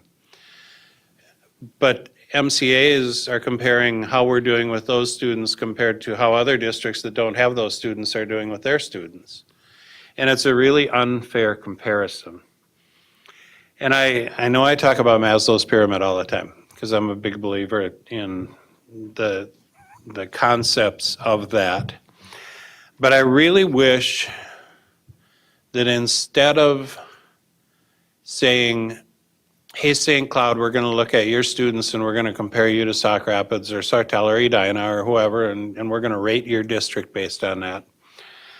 I wish that they would look at first, before they make any kind of comparison, look at our students and break them into 4 groups based on Maslow's pyramid.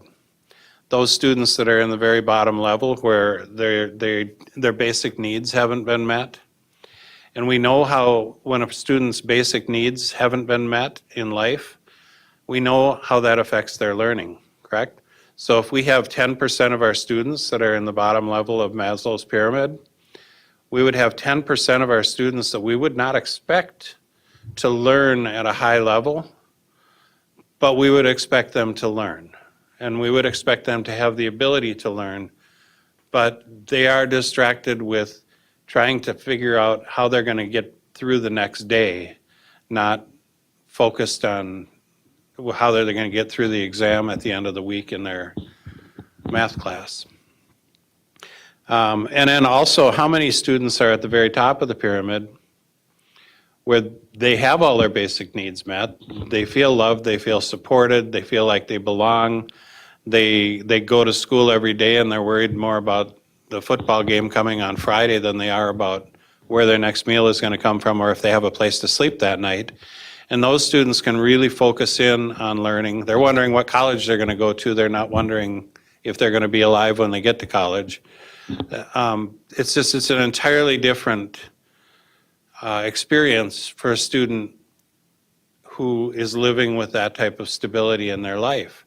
And so if you took it into and broke students into the 4 levels of Maslow's pyramid, and you said, where do we expect your students who are in the bottom level to perform, and how are you performing against that?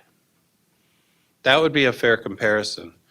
How do students in the St. Cloud School District who are in the top level of that pyramid, they have safety, they have all the safe and secure feelings, they're loved, supported, they've got everything going for them in life, and they're going to our schools. How are they performing against or compared to other kids who are in that similar situation? That would be a fair comparison. But it's completely unfair to take districts who have high levels of students that are in the lower half of the pyramid and compare them to districts who have high levels of students, who have almost all of their students in the top of the pyramid. And so I think something at the state level has to happen where we don't compare students and districts that way. And I also will say, I absolutely, and I know I've said it before and I get criticized for it, but I hate it. I hate when we compare or pull out and say, students of color or our black students do this. I mean, I don't care if a person is black or if a person is white, I don't care. They have the ability to learn. What causes large racial demographic differences is where they're falling in Maslow's pyramid. There's a higher level of, there's a higher preponderance, the preponderance of a black person to live in a situation of poverty is higher than the average white family. And I think that has a lot to do with the academic outcomes. And if you want to raise the level of learning for black students can learn at the exact same rate as white students. There's no genetic reason that they can't learn at the same levels, but if they were living in the same life situations and they had all of those needs met at home, that would be how you would see our learning gaps begin to close. And when we just take and say black students are here and white students are here, we're in a way, I think, quietly saying that we don't believe that black students can learn at the same level as white students. And I don't think that's the case. I think that any student of color can learn at the same rate as any student, any white student or any student anywhere. And I just hate measuring that way. When I look at, on the first slide, the foundation slide, way back at the beginning of this. This one here, close gaps. All academic and opportunity gaps based on race, culture, gender, identity, and ability are closed. And I think that our slides in the middle did a really good job of showing how we are doing a good job of giving excellent supports to students, say, and let's take special education students and IEPs. We are doing a really good job, as good as anywhere in the state, of giving students who are on an IEP education and supports at the level that they need. But we are never going to close the gap on special education students and completely close that opportunity gap so that everybody that graduates is at the same level and we're all going off to college. That isn't going to happen. And even if we're doing a great job, much, much better than any other district out there, and our students on IEPs are achieving, let's go to the STAR data, and that their growth is much higher every year than other districts. We're doing just a phenomenal job. We still aren't going to close that gap because every year we get new special education students. We're bringing new students into the system that we have to bring up, and the ones that we're graduating, we're pushing off. It's kind of like a college team. It's hard to keep a championship team together because after a few years, you lose your superstar students. And I have a real problem when we make statements like that in our strategic plan because it's not based in reality. And then on the next page, the climate slide, I had a comment on, it might be one more. There we go. I don't remember I'll come back to this one because I don't remember what I was going to say on this one and it's not important. But anyway, I wish that somehow the state would change their report card to something that measured students based on life circumstances and the challenges that are before them that affect their ability to learn. And it's not I don't believe that it's a genetic ability to learn. I think that it's a environmental ability to learn. There's so many strikes going on against them in their life that they just can't give 100% of their focus to learning like students who are living in the very top of that Maslow's pyramid. That's all I have to say.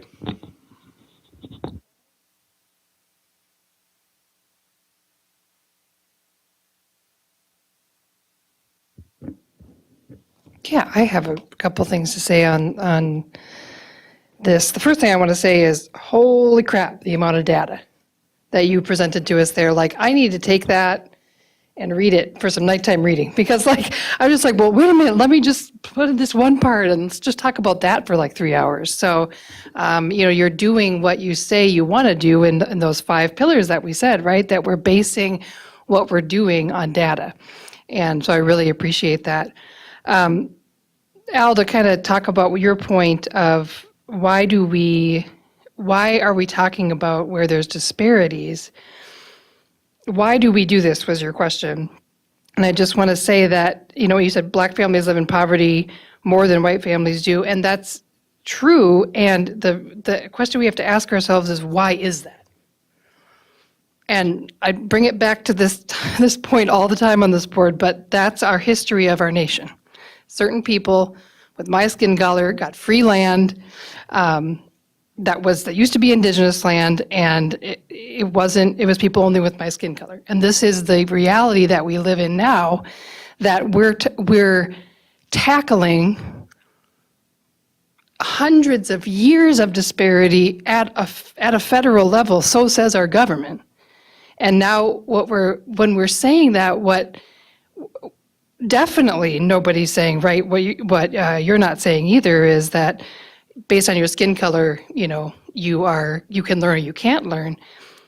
But by talking about it, we put the elephant in the room on the table and say, there's a reality of who we've been as a nation that has set some people up for more success than others, and we see that all the time here in our schools. So I know you've all heard that from me before, but I just wanted to point that out again.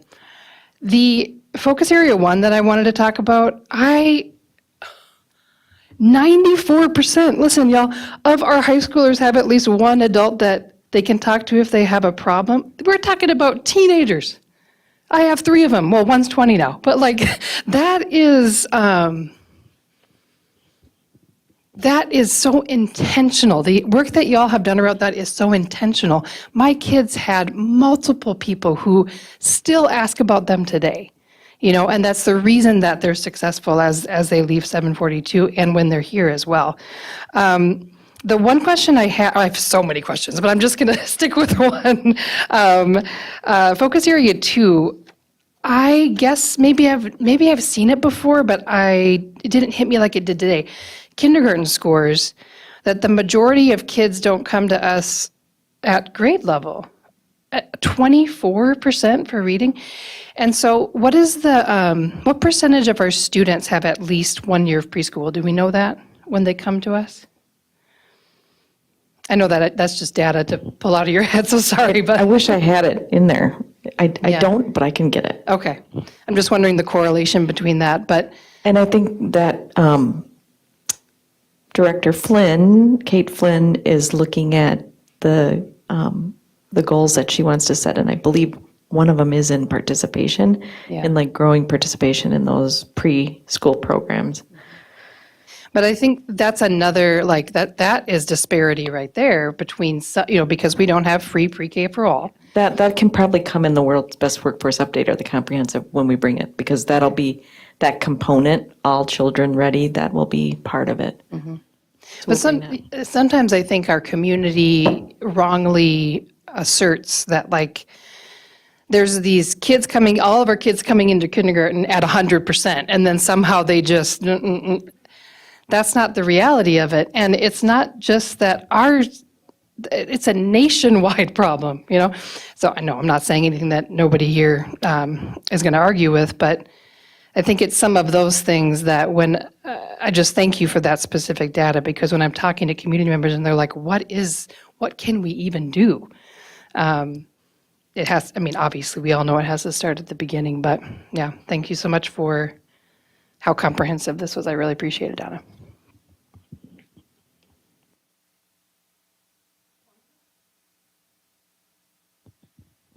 Thank you, Donna.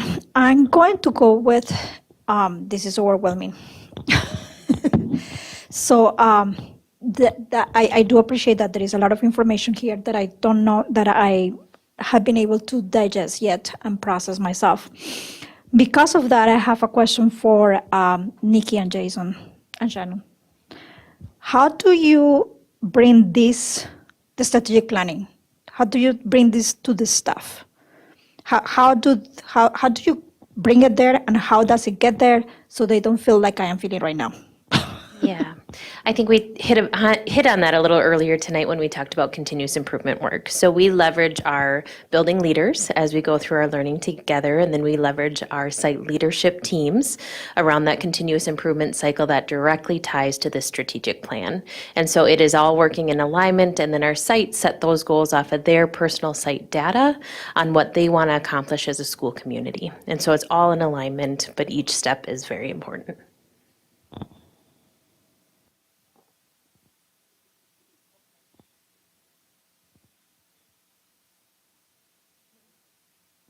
Maybe you guys can expand on that on the retreat that we're going to do. I also, I was also looking at the description that you were giving us in terms of how do we compare with other districts, and that we're doing very similar to others in proficiency. Then I hear. When I hear the description, or how do we talk about our students, I hear that we have students that have greater needs than other students. Is that correct? That other students in, I don't know, around the state? I don't know if maybe I misspoke if I said students have greater needs. Our system, I think, has greater challenges because we have greater volume of needs. Does that make sense? So if you look at the percentage of language learners, and while I wouldn't view that as a deficit, I actually think it's an asset.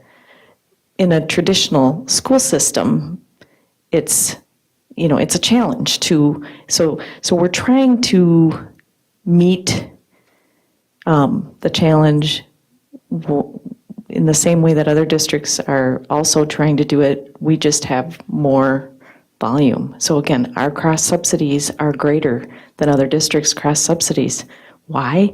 Because we have a lot more students with those learning needs that we aren't funded for.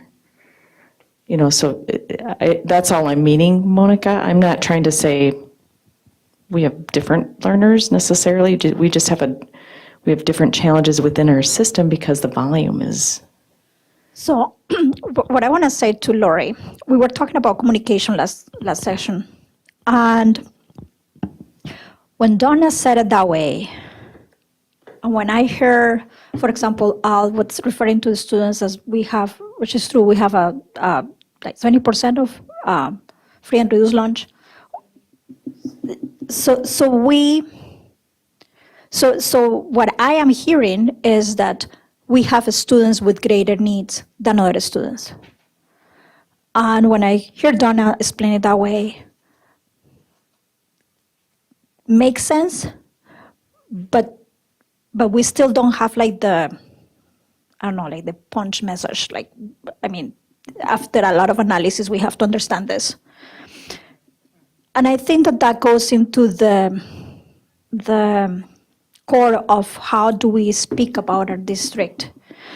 So I also have a question regarding to this, and I have a question for Heather, Zach, and Natalie. Shannon maybe think that Shannon is not mom anymore. Why do you have kids here? I honestly want to ask you. I honestly want to. With the right of saying not responding right now, but if you may, why do you have kids on the district? Because I am assuming that your kids have less needs than what I'm hearing that we speak completely. And my point about that is that I want to know how to, if I'm a parent, that I have a choice to make about where my kid goes to school. Why am I going to go? Why do I want my kid? And with all my social conscious, why do I want my kid to go to a school with a student that I know has a lot more challenges that my kid? So if I said, okay, this school is great because it has support for English learners, or because it has support for kids with disabilities, or because it has support with people that have dyslexia. If my kid doesn't have any of those, and I think that I'm a parent that can be enough involved with that, why would I want my kid to go to that school? And that's my question to you guys, if you want to respond. Is that a rhetorical question? No, but they have the right to say whatever they want to say. Because I think that regardless of where there's this child, each one of them has a very wonderful path at District 742. We have so many great things. You can't look at it as a whole, but individually, each of my children, all of our students have great opportunities in the district. And when you lump it together, it gets confused. Individually, we're doing great things for each one of these students. Natalie? My kids weren't always in this district, and we chose this district. We moved into the district in order for my kids to go here, and it's not altruistic. I'm just going to be super honest. It was because I knew my kids needed to be challenged, and I knew that they were going to need more AP classes than Sauk Rapids offers, than Sartell offers, and so I was thinking long-term, because we moved into the district when the boys were in middle school. And that's what I was thinking about, was I'm thinking college, because unfortunately for our kids, you have to start thinking college and middle school. And I know my economic situation was these kids better get some college in them before they go to college because good night is expensive. So that I can say that plus feeling like when I graduated from Sauk Rapids in the 90s, I wasn't prepared for the world because we didn't look like the world. And then I went out in the world and I was like, oh my gosh, the world. So it was those two things that I wanted my kids to be better prepared than I was. And I wanted them to have a running start at college. And with 2 in college, both could graduate in 3 years. I'd say check and check. And one more I'm sure will be check in 3 years. So thank you for asking that. Happy to talk about my kids any day.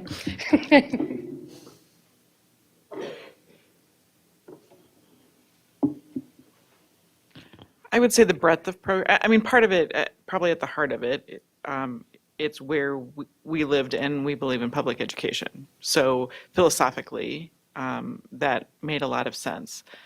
That said, I think that the district is extremely attractive in terms of the range of programs that are offered.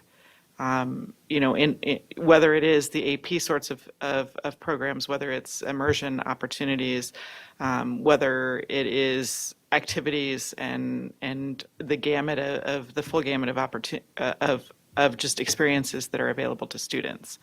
I'm not going to be Pollyanna though and say that there aren't times where I haven't said I wonder if my son, because I only have boys, would have done better, because it's very individual. I mean, it's no different than college. Like, there is no perfect college for any kid. There's a place that can fit and meet their needs. And each of the kids is different. I think that 742 offers a very wide breadth that hopefully every student can find a place, but that doesn't mean that it's without problems by any stretch of the imagination. And I think there are kids who flourish better.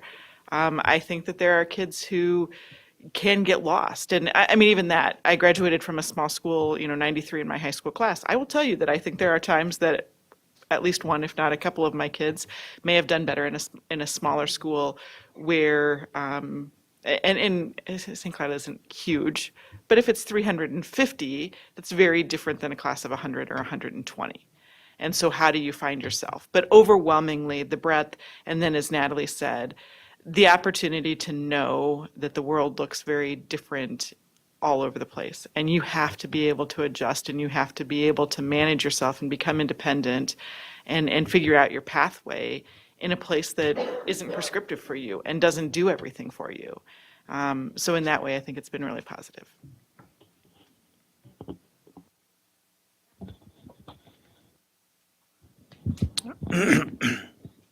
A short and sweet opportunity. This district had everything they needed and then some. I grew up in what I call a very perfect suburban life. Graduated from Maple Grove Senior High in 1999. A little over 600 kids. I feel like I met more of them in college than high school because it was so strange, but everything was growing. I mean, we had, I think, maybe it was less than 10% of the students I graduated with were of color. And it was a great education. They treated us like in high school, much different than the other high schools in the district. And because most of my friends went to Osseo, and we'd always compare. And ours was treated like every teacher, I swear, said, when you go to college, to the point where it bugged some people, that my friends who knew they weren't, or they had jobs or military. But it was also very, do I dare use the word, vanilla and plain.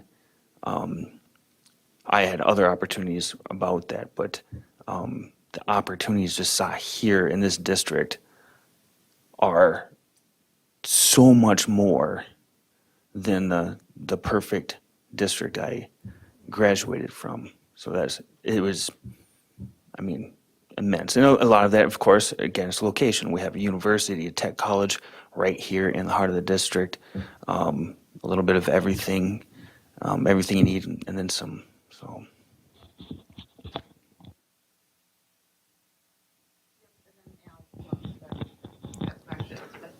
Yeah, thank you for that, and thank you for allowing me to deviate a little bit of the questions here.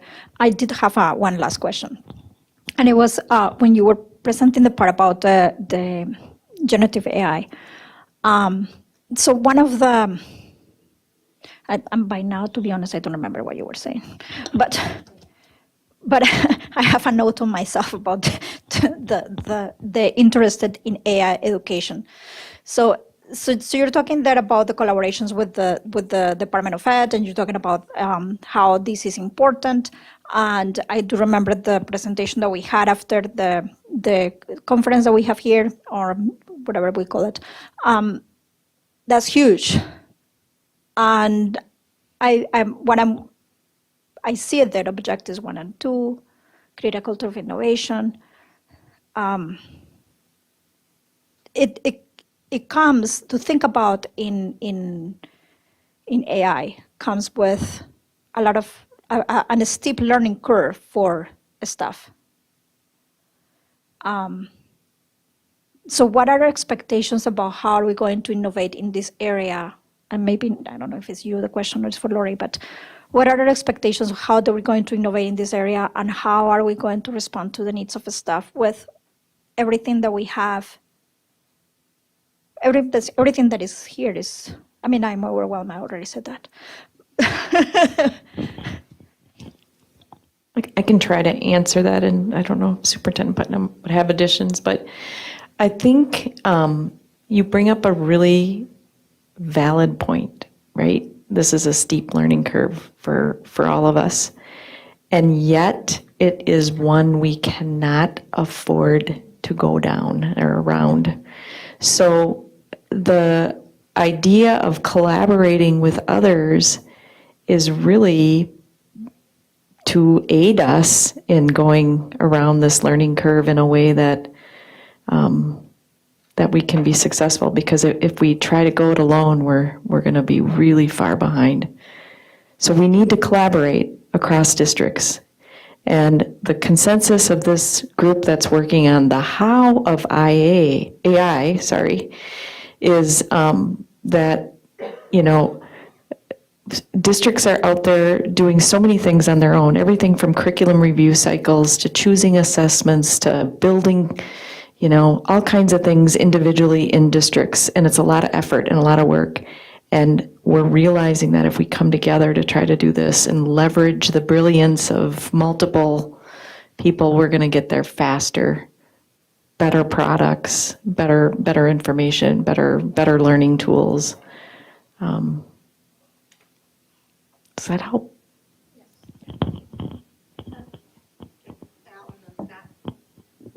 Now you got to go back to the slide you were on before.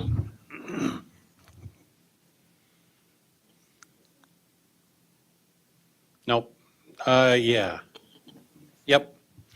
This one here, this is the one I said I had something that I was going to say on this one, but I couldn't remember.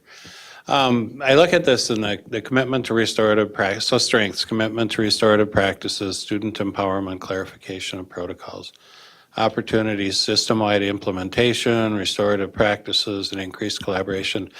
When I look at this one, I see a lot of things for, okay, something happened, how are we going to fix it, or how are we going to restore things? What I don't see on this slide is any kind of reference to improving the student ownership within the district. And where I'm going with this is when we had that presentation from Lincoln last year, and we talked about giving the students jobs within the schools, and how the students who had these jobs were so proud of them, and they were showing up to school because they wanted to be there, and they had the pride in front of their other students, and everyone knew who everyone was and what they did and what their role was in the school. That's what I'm referring to when I say increasing ownership within the district. Increasing, not, this is like a roadmap to things that have happened, but how do we get the buy-in from students to make them want to come to school, to make them want to learn too? That's a positive culture, and climate and culture is when you have that. So I just said, that was my comment on that slide. And then the other piece, as Natalie said, when I saw the 20-some% ready for kindergarten, yeah, I sit here and that number's kind of shocking because I don't think that it's ready for kindergarten as I would understand it, and maybe I'm way off, but bathroom skills, social interaction, know your numbers and letters, and be able to read. It's gotten, I mean, they've pushed it a little bit on reading, haven't they, to where they want you to be able to read at a very rudimentary level. And those are kind of the things that you look at for as a student ready for kindergarten. When you see that it's 20%, number one, I want to know, do the residents of our district know that? Because that isn't the schools, folks. That's the people in the district. That's the reality of our school district. And I think it makes my Maslow's pyramid argument pretty good, because so many of our students are in those levels of the pyramid in their home life. And if you're not getting read to, if you're not being taught at home, and if your parents aren't giving you that type of support when you're growing up, you're probably not going to be ready for kindergarten when you get there. The other side of that, we have 30% of our students, 30% of our district enrollment that open enrolls out of this district. And I would go out on a limb and say that I would guess that 70 to 80% of those students are ready for kindergarten when they get to kindergarten. And if you added those numbers in to our district enrollment, we would actually be up in probably the 60% range, which, again, I'm going to go out on a limb. I have no idea, but I'm going to guess that 60% probably isn't far off of the state average. So, I mean, I was shocked when I saw that number, but it's kind of like, yeah, that's reality. That's reality. And yet, our graduation rate isn't 20%. Our graduation rate is way higher than that. So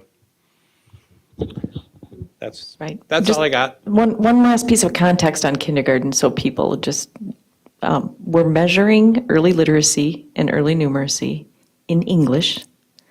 And, in the last 3 years, the percent of students enrolling in kindergarten with a home language other than English is in the 40 to 50% range.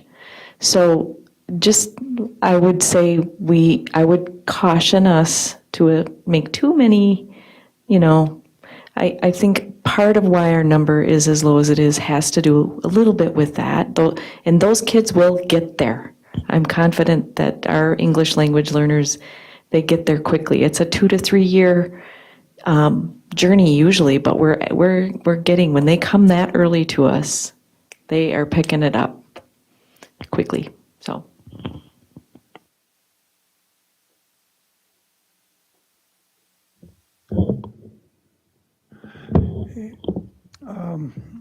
You talk about a rolling plan. I'm trying to roll backward and try to think back to when we didn't used to have a strategic plan at all. I think Willie Jett initiated the process, maybe the first or second year that he was on the job. And he gathered a large group of people, a lot of folks. And they weren't all educators. They were people from all over the place. And he divided us into two groups, and one was sort of the creative group, and the other was the action group. I was in the action group, but we got all these wonderful ideas from wonderful people, and then we tried to find a way to make it happen. But now, is this rolling plan, is there any resemblance to the original? And also, who is on the planning committee now compared to back when we had such a variety of partners from all over the city or district? I mean, it's changed a lot. Anybody remember from way back when?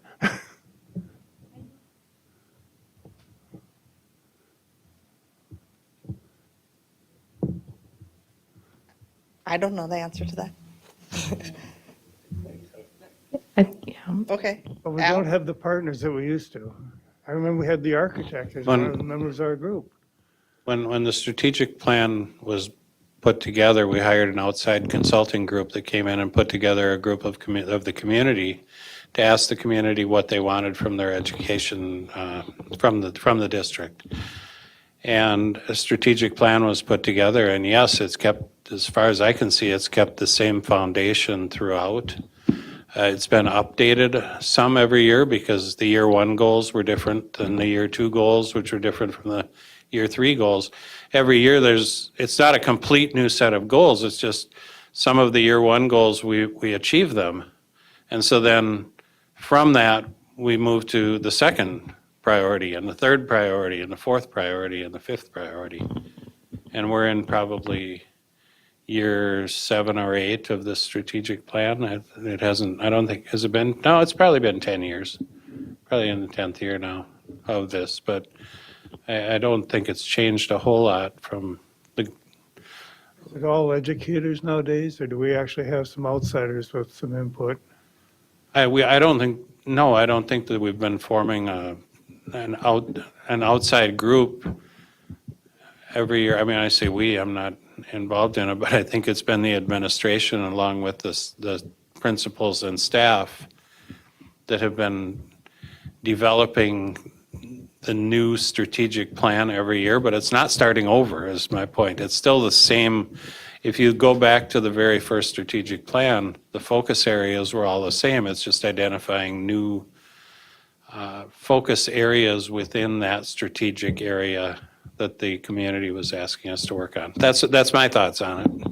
I would just add in a strategic plan of any sort, I mean, once you have a general framework, you're continuing, it's still data-based because you're taking in, surveys or input that you get from various, it's not done in a vacuum. It's just, I mean, in most industries, the strategic plan itself, whether it's a consultant or it's the experts in the room are developing it, but they're doing it based upon data that they're collecting from all different sorts of places. So when Donna's putting it together, she's using data that they're getting from family surveys. She's using, I mean, everybody is, it's not just Donna, but it's not isolated from all of the other information that is being gathered continuously in the form of family engagement, in the form of testing, in the form of conversations that are had with community members, career preparation, all of those sorts of things. It's not in a vacuum or isolated from everything that's going on. It just maybe, and even when when the first strategic plan was developed, the group that was maybe part of it still wasn't writing the strategic plan. They were providing data to write the strategic plan. I mean, even if you were on a group, you weren't writing the strategic plan. You were simply a group that was discussing things to provide information, which is the same as what they've got now. Monica? Thank you. Yep. So yeah, I want to take a shot to answer a question from Scott. So you and I were part of that team that you're describing. And much like Heather was talking about, that team was a team tasked with the rethinking of the district, right? It was a little bit of a creative effort, and that's what has been asked by the board to the superintendent about getting enough input from the community to develop the strategic plan. There was a lot of data brought to that team, as Heather is pointing out, and then the team had the task to kind of create and recreate a set of goals and set of objectives that we had, and including our mission that we still have today, that was approved by the board. So if you think about it that way, what we had after that is the strategy per se was developed by the staff. So that was very inspirational, very, very, I don't know how to describe it. We didn't tell the staff, this is the number of trainings that you have to do. We didn't tell them this is the number of things. We tell them this is what we would like that you support the students with. And then after that, the staff came together to tell us, and in the years to come, they came and said, okay, in the year one, this is what we think that we can address. And then they had a time and a period of creating that strategy, and they presented that strategy to the board. They were presenting each each year they were presenting, this is what we're going to do for a specific focus. And I think that at this point, we actually finish with those specific focus, or like 4 areas. I think that we finish with them. And Lori, I think that you can tell us that because after we finish with them, we had accomplishments about them in terms of the things that we set to do. There are things that are very much aspirational, because I think that we wanted 100% graduation rate, didn't we?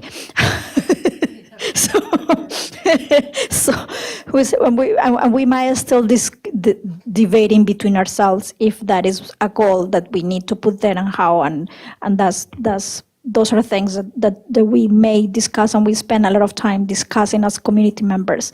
But in terms of a strategy, those goals were developed in terms of professional development, in terms of what the professional development that we wanted to have for the staff, in terms of culture and the importance of climate. How do we want to measure everything? How we wanted this to be a district, data-driven district that has been all implemented. So does that, but there is, unless we wanted to re-inspire ourselves again and do the whole exercise all over again and start all over, then there is the partnerships are not going to look the way that they look at that moment. That exercise, it was done at that point, and now the partnerships go pretty much within the staff and looking in how do we continue to develop those. But I'm pretty sure that Lori has reports of how those goals were reached at that point, and she might be able to give it to you. Sorry, Heather, I didn't mean to interrupt you. I just knew that she was at the same Yep, no, you're good. meeting, so I don't know where we're, go ahead, Heather. This is probably more for my curiosity than anything. We talk a lot about the readiness of students. What is your perception of the readiness of teachers and staff when they come in? Are our college programs, our preparation programs preparing teachers to walk in and be ready? I mean, obviously you have the slide about letters and everything else that is continuous improvement, so to speak, for teachers.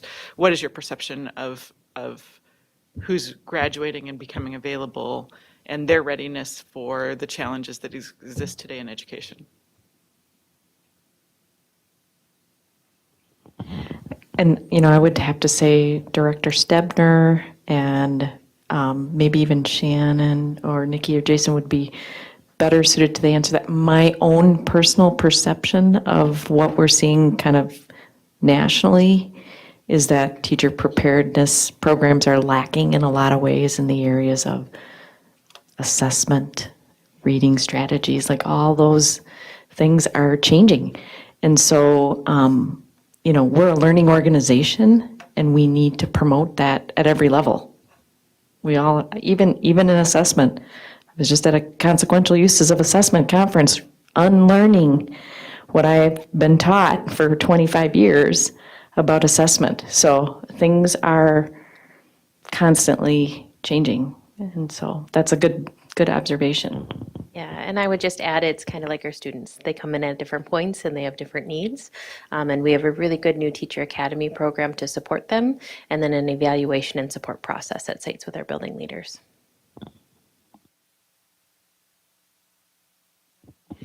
That entire onboarding process came out of the original strategic plan. And it continued and continues on to this day, and it gets changed. And that's the type of thing that I'm talking about, is it gets changed as new needs arise to try to meet those needs. But it continues to be a part of the strategic plan.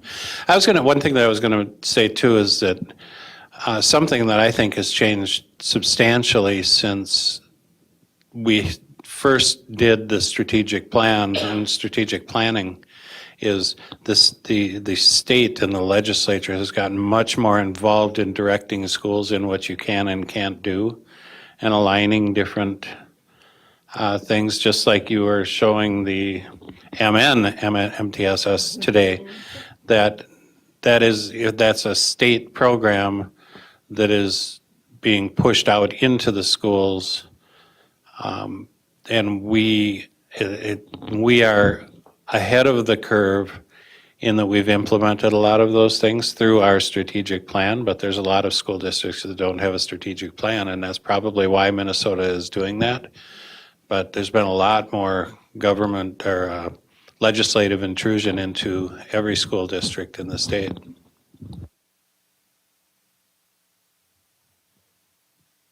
Any other questions, comments?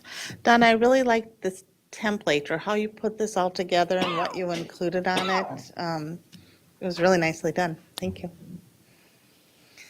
Okay, thank you. Last up tonight, we have the schools updates. We have Nikki Hansen, Assistant Superintendent of Pre-K through 5 Education, Dr. Jason Harris, Assistant Superintendent of Secondary Education, and Shannon Avison, Assistant Superintendent of E12 Educational Services.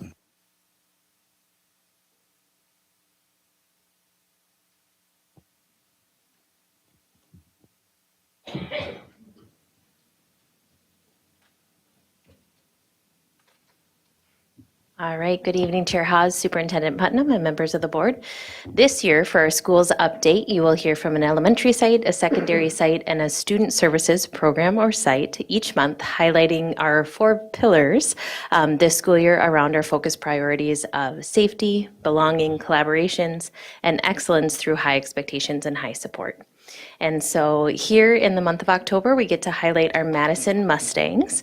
Here is a photo of their very first day of school, some first grade students practicing how to line up and model safe hallway expectations, encompassing safety. We see belonging on the first day, AP Nagorski out in front with our Madison Mustang families, eager and ready for that first day of school. In collaboration, we see them working on an All About Me mural in class, art class together. And for high expectations, high supports, we see some second grade students participating in a PBIS lesson with Dean Fritzler about cafeteria expectations and routines. So that is how our Madison Mustangs onboarded our students at the beginning of the school year. Secondary, we got a chance to celebrate the Apollo Eagles. Last week was homecoming, and they had a good shout out to the staff at Apollo, the administration, the parents, the students. It was a great week just being out in the schools, and so you see it. They got a chance to just show school spirit. You got visibility out, and just really creating that environment. We're building community, and we know when we do that, you create safe environments. So you see it there. Just a sense of belong. You got the Eagle out checking in with students, having some fun, and then just students enjoying the moment. And so just creating that sense of belonging. And then I got a chance to, at the bottom, coronation for homecoming. I got a chance to see that, and the students all dressed up. And the collaboration came when the students ran the whole show. I sat and just watched the students pull the strings. They were the media, and they just did a great job. And then you see the connection with the Northside, Southside principals, and then just our staff just out celebrating school spirit. And then just that high expectations, high support. You see the superintendent with Principal Scholarroot, and then you see some young ladies repping their hijabs in blue and red, and then our students down at the bottom. So just creating that environment of, it was a great week last week, and I know we hear some of the things about behavior and safety, but as a person, and I'm in all the schools, it feels good. I see smiles. I know we have situations, most schools do, but when you really see and feel what's going on, you see it here, and it feels in the building. All right, and from a student services perspective, on the safety side, we have had well over 66 staff trained in crisis prevention intervention, CPI, and we have a schedule throughout the whole school year where we'll continue to train staff.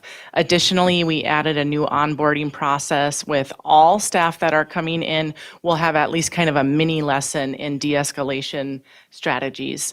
So that's an exciting add to our training, and we have gotten just amazing feedback on that so far. So that feels good. Belonging, that's our special education directors, Fisher and Mayer, supporting our special education team for an outstanding new teacher academy. Approximately 20 some new special education teachers there. Collaboration, immediately when this came to mind, I thought of Special Education Director Danny Mayer, Supervisor Jill Murphy, and Director of Early Childhood Kate Flynn. I worked a lot this summer because I'm new to my role. Those ladies worked so hard over the summer to make sure that we had the absolute best start to the year for our littlest learners. Just an incredible amount of collaboration and effort on their behalf. It was really quite amazing. And then high expectations, high support. Our department also supports Dean and AP, Assistant Principal Training. This was one of our trainings right before school started.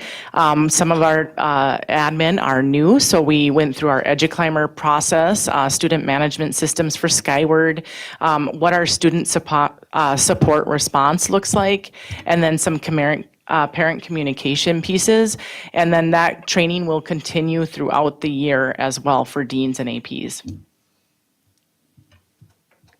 Thank you. All right, any questions on that at all? Heather? Maybe just an observation, and I might have my weeks wrong, but I believe the tech homecoming was the first week of school. And given that it was highlighted as Apollo having a homecoming and the importance of that to safety and collaboration, belonging, I feel like the South Side got shortchanged.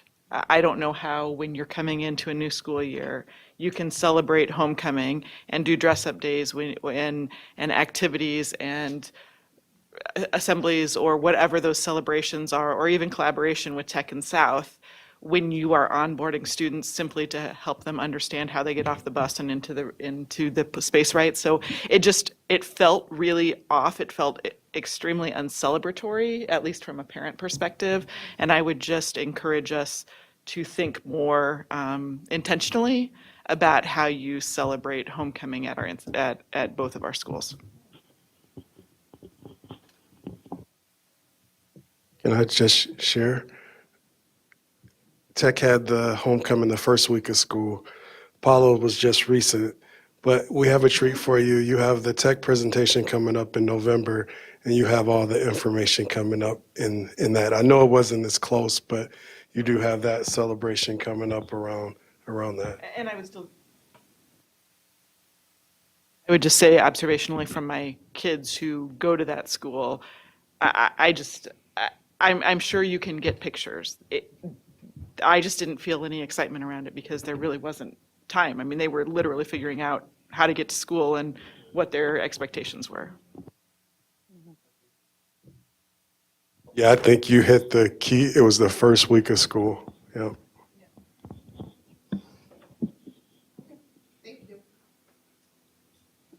That's everything up for tonight, so looking for a motion to adjourn our work. Motion by Heather, second by Natalie. All in favor, say aye. Aye. Opposed? Excellent. Work session is adjourned. It is 9:03 p.m. Have a good night. Thanks for watching. We'll be back October 16th.